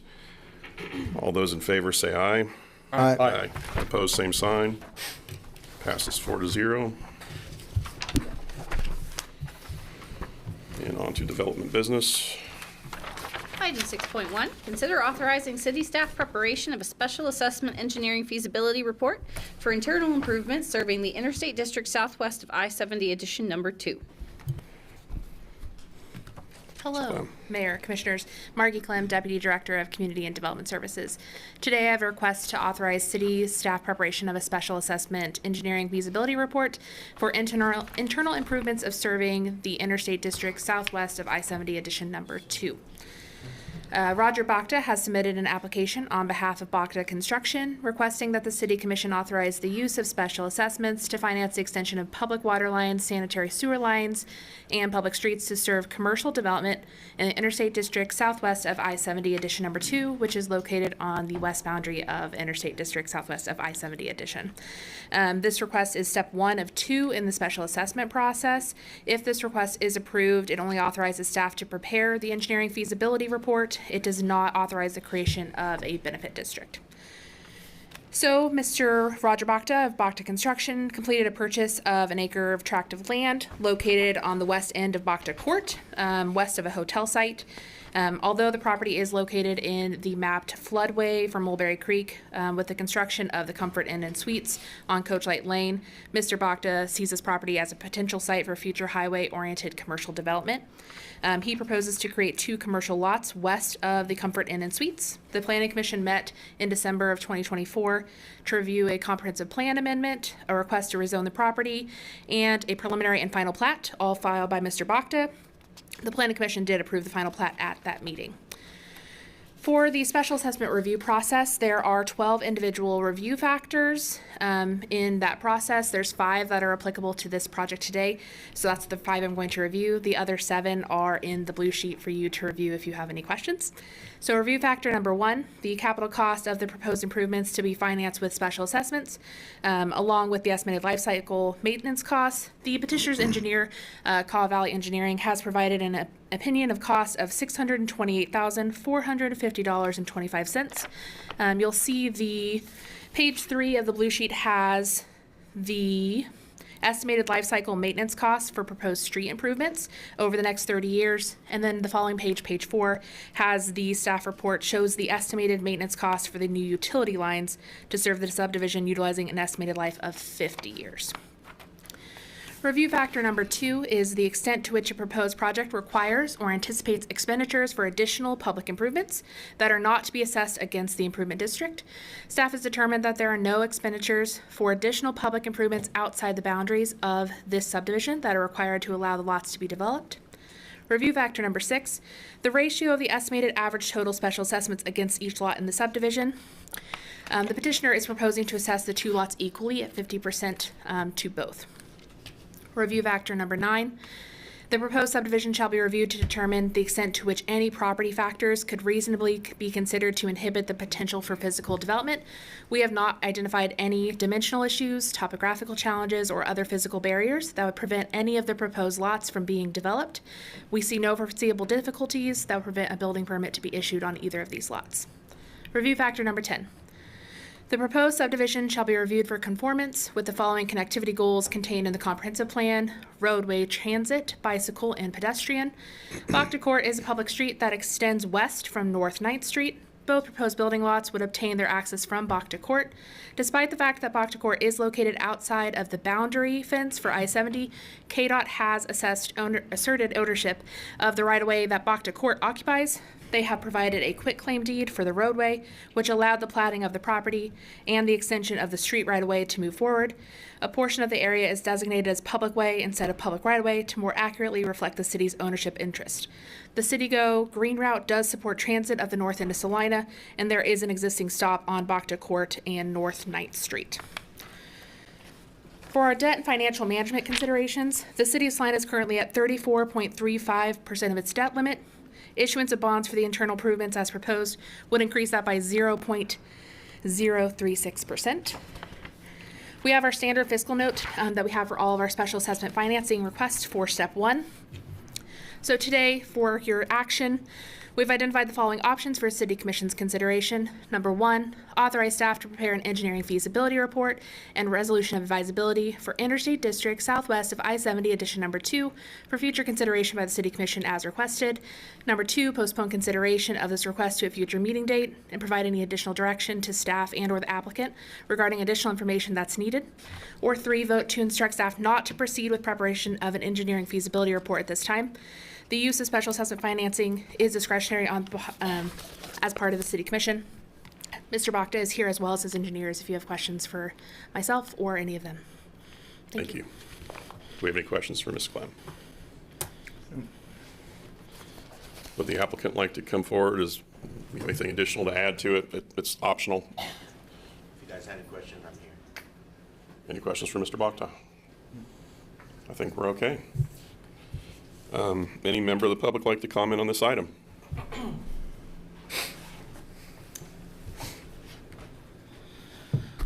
I would. John Blanchard. As a longtime supporter of North Salina, I'm always happy to see improvements and development taking place in North Salina. I also wanted to say that I hope that you will all support North Salina and Mr. Bacta's plans to work up there. I know the last time something came up, we got a no vote with no explanation. So if any of you do have a no vote, then we'll hope that you will give Mr. Bacta the courtesy of explaining your no vote. But I don't anticipate any no votes. And once again, like to thank Mr. Bacta and his development team for investing in North Salina. Thank you.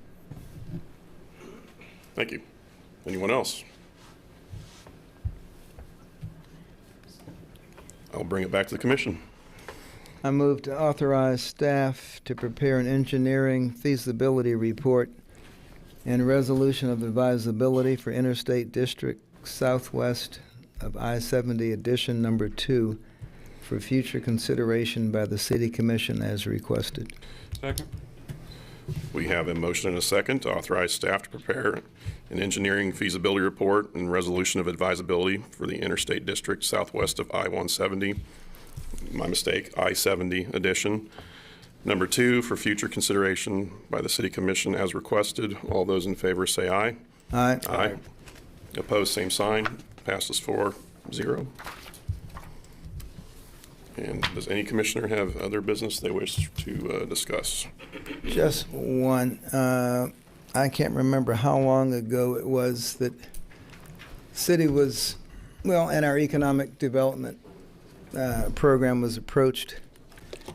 And correct me if I'm wrong, I can't remember whether it was by SkyWest or United Airlines to help with the financial startup for the overnight service and expansion of the air service. And I was traveling last week, and I didn't realize it until I went out to get to the plane, but there were 3 jets sitting on the tarmac there. And one for Houston, one for Denver, one for Chicago. We had to take a detour to get to the plane because of the early construction for the new terminal. And, you know, it seemed a long time ago, and we had some discussion then, but if you ever want to see seed money bear fruit, fly out of Salina sometime soon. It is such a heartwarming feeling to see the realization of that, with 3 jets parked there every night and 3 jets ready to take off in the morning. You know, it is working. That's all. Very nice. We talked about traffic safety earlier, and I know we have all heard and looked at East Magnolia Bridge being a traffic hazard, and as I approached that recently, I got to realizing that you get just past the soccer fields going east, the speed limit increases from 40 to 45. I think it would be worthwhile to look at that and possibly decrease that speed limit clear up to Markley Road. Here in a few weeks, we're going to have this increased truck traffic with harvest starting. And that bridge is just not safe. Scary. For 2 cars going 45 mile an hour. Plus the wear and tear on the bridge. I know it is in a long-term 5-year plan to replace it, but I think it would be worth looking at the speed limit there. Yeah, we can certainly take a look. Thank you. Anyone else? Good point. Okay, that brings us to Citizens Forum. Please keep your comments within the 3-minute guideline, please and thank you. And good afternoon, Commissioners. Doug Remp. As you know, I was here 3 weeks ago to share my thoughts on the Cozy debacle. You as a body or group were very vocal about telling me to talk with Mr. Howard. 3 days after the meeting, I did just that. I spent an afternoon with Steve. I also talked with 3 people that attended the original meeting regarding this issue. I was shocked but not surprised by the city's handling of this meeting. They all stated that Lauren Driscoll set a very negative tone from the get-go. Rude and condescending was a common theme. This bullying session from the city played a major role in the legal action that followed. I provided feedback to Mr. Hoppick regarding my findings. He asked a couple of follow-up questions regarding those who attended that initial meeting. I provided names and contact information for one he knew. I strongly suggested he talk with that attendee. I offered to be a go-between or broker to help try to find a solution to this. This communication was on Friday, May 16th, and I asked Mike to please get back to me the following week. After hearing no feedback from Mike and finding no attempt to talk to any of the 3 attendees of that initial meeting, I sent an email to you commissioners on May 22nd detailing my findings and said my findings would go public without any action. Again, no feedback to me, so I released my findings to a broader audience. I chose KINA and the amazing ex-mayors who have both been following this story. Ironically, within minutes of my share, the amazing ex-mayor's Facebook page shared a clip from a commissioners meeting in 2020. This video showed an exchange between John Blanchard and the person mentioned earlier that showed that person being rude and condescending. Exactly the type of behavior that was described from those who participated in the initial meeting. How do you as commissioners tolerate such behavior? I thought your role was to provide oversight and direction to the city, to provide checks and balances to the city manager. It appears this body just acts as a rubber stamp. The 5 of you seem to just check off on any recommendations brought by the city to you. Change is needed, and I hope we get it come November. On a separate note, while I'm up here, and I don't know all the details, but reading the article from the Journal regarding the $7.5 million price tag for the solar panels at Kenwood Cove, right up, I assume there was a press release that came from here, but on the first paragraph, it talks about $50,000 annual savings. It's like, are you stinking kidding me? $50,000 annual savings on a $7.5 million investment. A little deeper in the article, it talks about $280,000 a year. Time's up.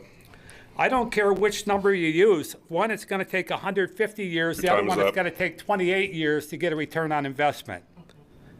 Thank you. Thank you. Anyone else? Boy, I better read fast. 3-minute parameter. It's been the same 3 years. Okay, well, we'll talk about who follows laws here. Okay, my name is John Blanchard. As Don't some be of you know, obtuse. You were a mayor. You were a commissioner. Don't feign ignorance. oh, what's that? I No, said, we don't didn't feign have ignorance. a 3-minute rule when I was mayor. We Okay. let people say their piece. All right. You guys started the 3-minute rule, so know your facts before you start calling That wasn't people under my out. watch. No. Oh, that wasn't on your watch. That Yeah, you wasn't. know what? That was on my watch, and the people had a say on my watch. Okay, so You guys are authoritarians. Can I we have start my 3 comments minutes on now? people being rude. Can I start? Okay, can I- but you're. Can I start my 3 minutes now? You Please interrupted lower me. your tone, will you? No, Be no, civil. you're not Lower going to your tell me tone. what to do. I got up here, started my 3 minutes, and you interrupted me. So you got back Just what settle you got down. the rudeness that you guys are putting to everybody. You know what? Knock it off. Yeah, good for you. You know what? Let's go. You know the 3 rules. minutes. You know the rules. 3 minutes. Let's You go. act like you've never been in this room before. 3 minutes. I got 3 minutes. I printed it out, so I stick to We'll my start 3 it over, minutes. but you know the rules. And again, don't be intentionally obtuse and ignorant to the rules. You've been in this room more times than a lot of commissioners. And you're just going to, oh, it's all theater. I'm going to feign ignorance. Oh, and now you're going to be, yeah, go ahead. Okay. So Now, anybody can you who's start the running, 3 minutes this back? is what you can look forward to if you get up here, because he'll be your friend right now, and then you get elected. and Just he- for the record, I don't think we were ever friends. No, Okay. I never said that. My name is I'm John saying- Blanchard. yeah, I'm go here for ahead. my 3 minutes. As some of you know, I've made 3 official open records requests over the past 9 months, and what the latest contains is much more than a problematic $700 of work that Commissioner Ivey has done for the city. What the latest emails expose is that you, Commissioner Ivey, met with the city manager within a month of taking office to discuss your new business plans and, in your words, to cover your bases. The city manager directed his development services staff on and around February 7th through the 16th, 2024, to provide a report to him regarding what work you could perform without a specialty contractor's license and the required insurance. Now, just a side note, that cozy lawsuit was filed the following Monday. So maybe some of you should self-reflect on your priorities, Commissioners Longbine and Lankwitz.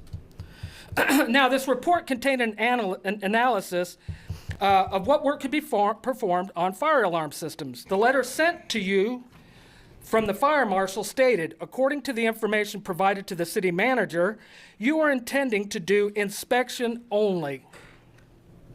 If at any time the work being performed goes outside of just visual inspection, and if you were to do any system testing, this would require specialty contractor's license from the city of Salina. Now, this letter concluded with your license number for the compliance engine will be VIZ-INSP 0124. What was your email response, Jerry? Just to clarify, this would authorize me to test the panel, batteries, pull stations, and smoke detectors? Really? Of course, no response to your email was provided with the request for records. This is extremely serious. These are major life safety systems intended for the protection of the public. We need to get these right. I'm almost out of time, but we will be back. We will be posting this information on our Facebook page, The Amazing Ex-Mayor Show. I would like to state how impressed I am with the fire marshal's candid analysis and his commitment to public safety. In the meantime, Commissioner Ivey, we hope you can clarify the following. Did you mislead the city manager and the fire marshal? Did you request special access to the compliance engine from the city manager? How many other businesses have a special license? Have you informed your customers that you are not licensed or insured and are allowed to perform only visual inspections? Finally, Commissioner Ivey, do you feel like you are entitled to special treatment because you're a city commissioner? These are not baseless accusations. These are documented facts. And this is the proper forum, even though you don't believe it is, for we the people to exercise our constitutional right peaceably to assemble and to petition the government for a redress of grievances. Thank you, and I'll see you next week, and we look forward to your responses.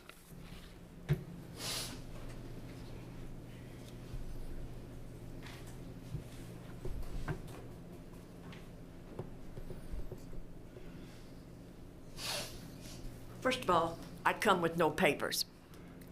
And commissioners, I'm surprised you're not sitting up there red-faced with all the money that you've sent out of state because you fought Steve on Cozy Inn.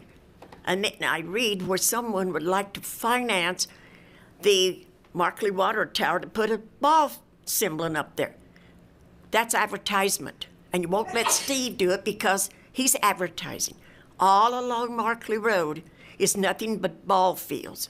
So your emblem is advertisement. And I realize that you decided to put it on hold for the time being. But how many of you were here in 1964 or before? We had Sac Air Force Base here. When our soldiers shipped out because they had to go, do you know what was called back into Cozy Inn? They sent Cozy Inn burgers to those soldier boys. So he's known worldwide. Everybody knows when you've had a cozy. And I'm ashamed that how much $625,000 could have been put to a better use here within the city. A lot of the departments are working with less employees than they used to. I worked for the city for 25 and a half years.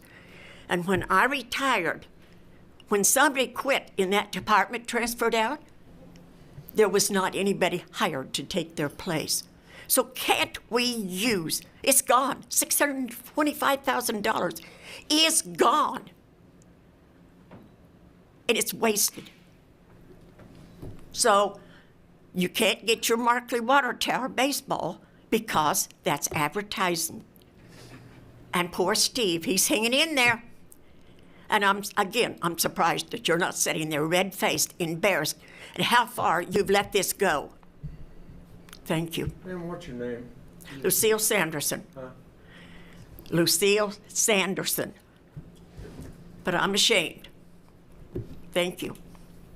Thanks for your comments.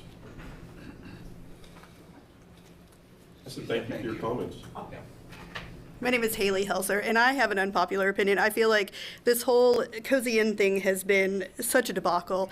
I feel, and wholeheartedly, and I sent you all an email saying that I feel that there is an importance of upholding current city ordinance as they're written and working towards changing those, rather than just making a quick exception for Bob over here rather than so-and-so, because that would prevent someone like me, where my business is directly on Crawford, from putting up a ground-level billboard-sized sign that would impede traffic and all this other stuff. So I understand the way that it's written stopped this from happening, and I feel like that the city was trying to work towards an agreement and figure stuff out, and then the lawsuit happened. So all of that halted. So I feel like that information is important to know, that, you know, when we're advertising, there is a reason why we have ordinances and why we uphold those. But on the flip side, I did see a New Hampshire donut shop thing come about after I sent my email, almost verbatim the same situation that we're facing right now. And so I'm curious kind of where that plays into this. Thank you. Thank you.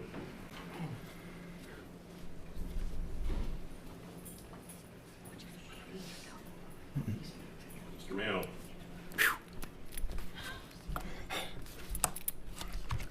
Norman Mantle, Salina. We're going to go another route. This is here from your representative, J.R. Clays. Why isn't the city, the citizens, electing a mayor? A democracy, we elect people. But you don't hear in this city. This is being brought up in other issues. We elect our officials. They're not appointed by 5 people. That's right here in J.R. Clay's stuff. Just out of my curiosity, how do you, and I'm not asking this to be facetious, how do you think we got up here? How are we behind the dais right now, to your knowledge? That's a good question. Well, we were elected. Yeah, but why don't we? All right, I just want to make sure we're on the same page. Well, okay. I'll get behind you then. We'll see where we are. Well, but we need to elect our mayor instead of being appointed by you 5 commissioners. And Mr. Clay's bringing this up, how it's going to be it's the election issue this fall. So let's the citizens of Salina elect a mayor. Take away the power of 5 of you. Thank you. Anyone else? That brings us to executive session. How much time do you think we'll need? 1 hour. All right. I move that the city commission recess into executive session for 1 hour to discuss with special legal counsel the subject of legal considerations relating to the Cozy Inn versus City of Salina case, based upon the need for consultation with an attorney for the public body which would be deemed privileged in the attorney-client relationship pursuant to KSA 754319B2. Sorry. Second. Are we going straight in? Yeah, we'll get the motion going, or we'll get the vote going. We have a motion, city commission recess and executive session for 60 minutes. Discuss with special legal counsel the subject of legal considerations pertaining to Cozy Inn versus City of Salina and attorney-client privilege pursuant to KSA 75-4319, Section D, subsection 2. And the meeting will be back in session at 6:05 p.m. Those in favor say aye. Aye. Opposed, same sign. Passes 4-0. We'll see you at 6:05 p.m. In attendance of the meeting, the executive session will be Greg Bingston, legal counsel, Todd Messenger, Amanda Jokers, special legal counsel, Sean Hennessy, assistant city manager, and Lauren Driscoll, development services director, and myself. Thank you.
All right, we're back in session. I would like to move that the City Commission continue into executive session for 15 more minutes to discuss with special legal counsel the subject of legal considerations relating to the Cozy Inn versus City of Salina case based upon the need for consultation with an attorney for the public body, which would be deemed privilege in the attorney-client relationship pursuant to KSA 754319B2. Second. All right, we have a motion and a second. City Commission to recess into executive session for 15 minutes to discuss with special legal counsel the subject of legal considerations relating to Cozy Inn versus City of Salina based on the need for consultation with an attorney for the public body, which will be deemed privileged in the attorney-client relationship pursuant to KSA 75-4319B subsection 2. Meeting will resume at 6:21. Those in favor say aye. Aye. Aye. Opposed, same sign. We'll be back in 15. Mr. Mayor, no.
All right, we're back in session. And we will start with more of a public statement. The Commission is aware of certain media reports and social media commentary regarding the pending federal lawsuit Cozy Inn and Stephen Howard versus City of Salina, which is currently pending in the United States District Court, District of Kansas. These reports and comments were not initiated by the city or its legal counsel. Some of the public commentary and media coverage has inaccurately described the facts, circumstances, and stakes of the lawsuit. Due to the pending nature of the case, the City Commission is limited in what it can publicly say. However, in consultation with legal counsel, we have prepared a written statement that outlines what we can share at this time. The statement is based on information from public sources, including pleadings and motions filed in the lawsuit, United States Supreme Court decisions, and news articles and websites. The public statement is in final form, with the exception of adding hyperlinks to select pleadings with ease of public access. Outside of the information contained in this statement, the city will not at this time provide further public comment. I will now read the full public statement exclusive of 2 footnotes allowed for the record. So, statement regarding the Cozy Inn et al. Versus City of Salina, case number 624 EV01027-TC. On February 19th, 2024, the Cozy Inn sued the City of Salina. The lawsuit was filed by the plaintiff's attorneys, the Kansas Justice Institute, which according to their website is a free public interest litigation firm located in Overland Park, Kansas. In an article published by the Salina 311, written by the Kansas Justice Institute, also known as KJI, the KJI declared this case is part of KJI's litigation campaign challenging laws that interfere with the right to free speech. It's also part of their litigation efforts to fight back against City Hall. That's a quote. The lawsuit claimed this Salina sign code is content-based and unconstitutional, is unconstitutionally vague, and a prior restraint. Like most other governments, the City of Salina regulates signs to avoid sign clutter and to promote traffic safety and community aesthetics citywide. In a recent case entitled City of Austin versus Reagan Nat Advert, the United States Supreme Court described sign regulation as a tradition dating back to more than 150 years and recognized that tens of thousands of jurisdictions regulate signs. The city has regulated signs for more than 50 years. The city's ordinance defines the term sign to include displays that announce, direct attention to, or advertise and are not located inside a building as defined in Salina Code Section 42-637. And at least 34 other municipalities across the United States utilize the phrase announce, direct attention to, or advertise in their definitions of signs. The city believes its the definition of sign is content neutral, constitutional, and the city contends it has been consistent in applying its sign code in a content neutral manner. The pleadings and motions filed in this matter provide a more complete factual background. All the documents filed in this matter may be accessed on the PACER website at pacer.uscourts.gov.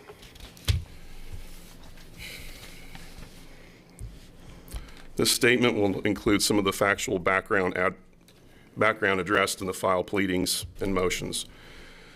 Applying the definition of the sign from the sign code, the city determined the painting on the side of the wall of the Cozy Inn was a sign. The plaintiffs did not obtain a sign permit before they began painting the sign. The Cozy Inn sign exceeds the Cozy Inn's allowable sign area or square footage. The city informed Mr. Howard that the Cozy sign was too big to qualify for a permit. During an in-person meeting on November 13th of 2023, the city provided Mr. Howard with a memorandum explaining why this Cozy sign was too large to qualify for a sign permit. The city offered to work with Mr. Howard to see if the code-based solution could be reached. In doing so, the city engaged a sign consultant that would help the city evaluate if the Salina community was in favor of permitting wall signs as large as the Cozy Inn on the sides of the smaller buildings, and if the city could amend the sign code in a content-neutral fashion while continuing to advance the content-neutral purposes, including but not limited to avoiding sign clutter, promoting traffic safety, and community aesthetics citywide. Unbeknownst to the city, Mr. Howard was in contact with the Kansas Justice Institute on November 11th of 2023 to ask about representation in the case. The filing of the lawsuit ensued, which set in motion discovery obligations and pleadings and motion deadlines. The city defended the action and complied with the requirements of the civil litigation in federal court. Throughout the litigation, the city was steadfastly held the position that the sign code is constitutional. The city and the plaintiffs have filed summary judgment motions in this case. The court has advised that the ruling on the motion is anticipated on or about August 8th, 2025.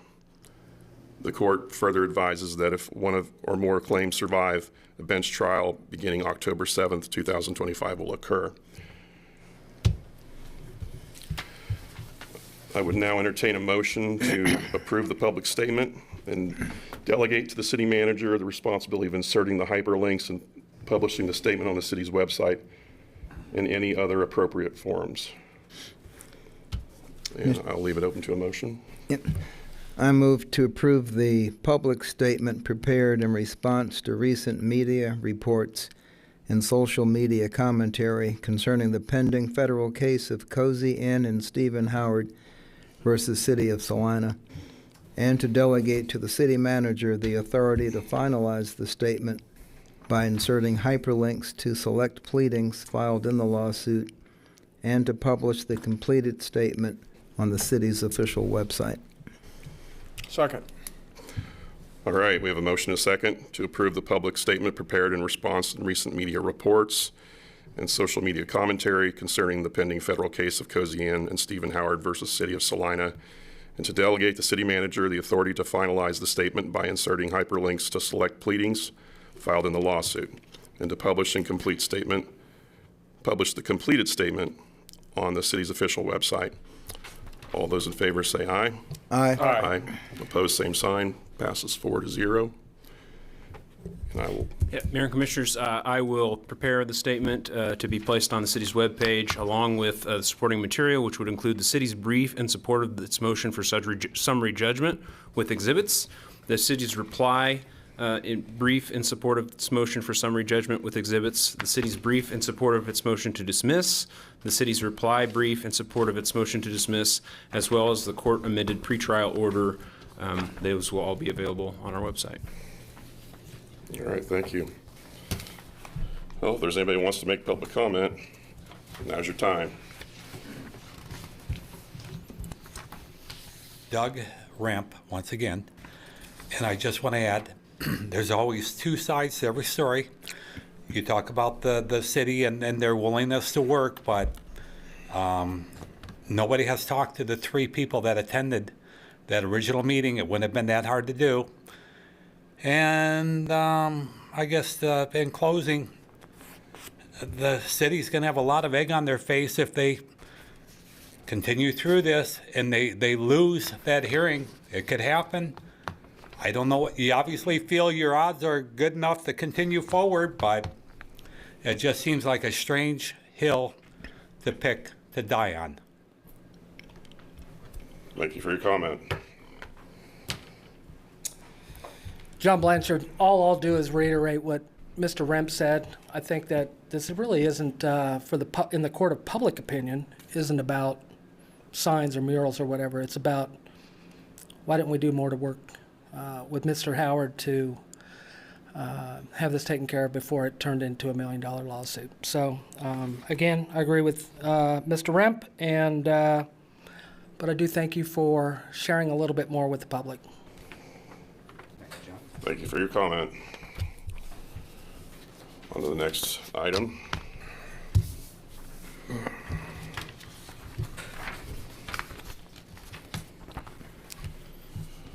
Item 9.2.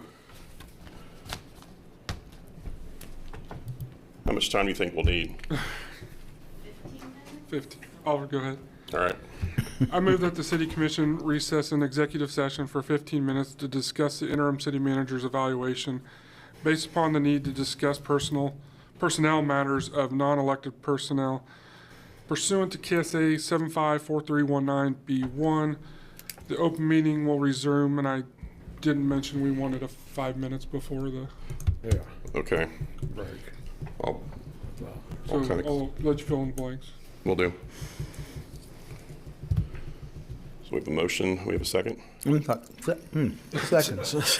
You're fine. Gonna choke. It's all good. All right, we have a motion. City Commission to recess an executive session for 15 minutes, but prior to that, we're going to take a 5-minute recess to discuss the interim city manager's evaluation based upon the need to discuss personnel matters of non-elected personnel pursuant to KSA 75-4319, Section B, subsection 1. The open meeting will resume in this room at, let's just round it up to 1852. Yeah, let's 6:55 p.m. Yep. Okay. Those in favor say aye. Aye. Aye. Opposed, same sign. Passes 4-0. See you in 20.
back in session.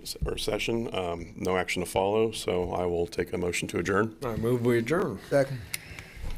Motion to adjourn. Those in favor say aye. Aye. We're adjourned.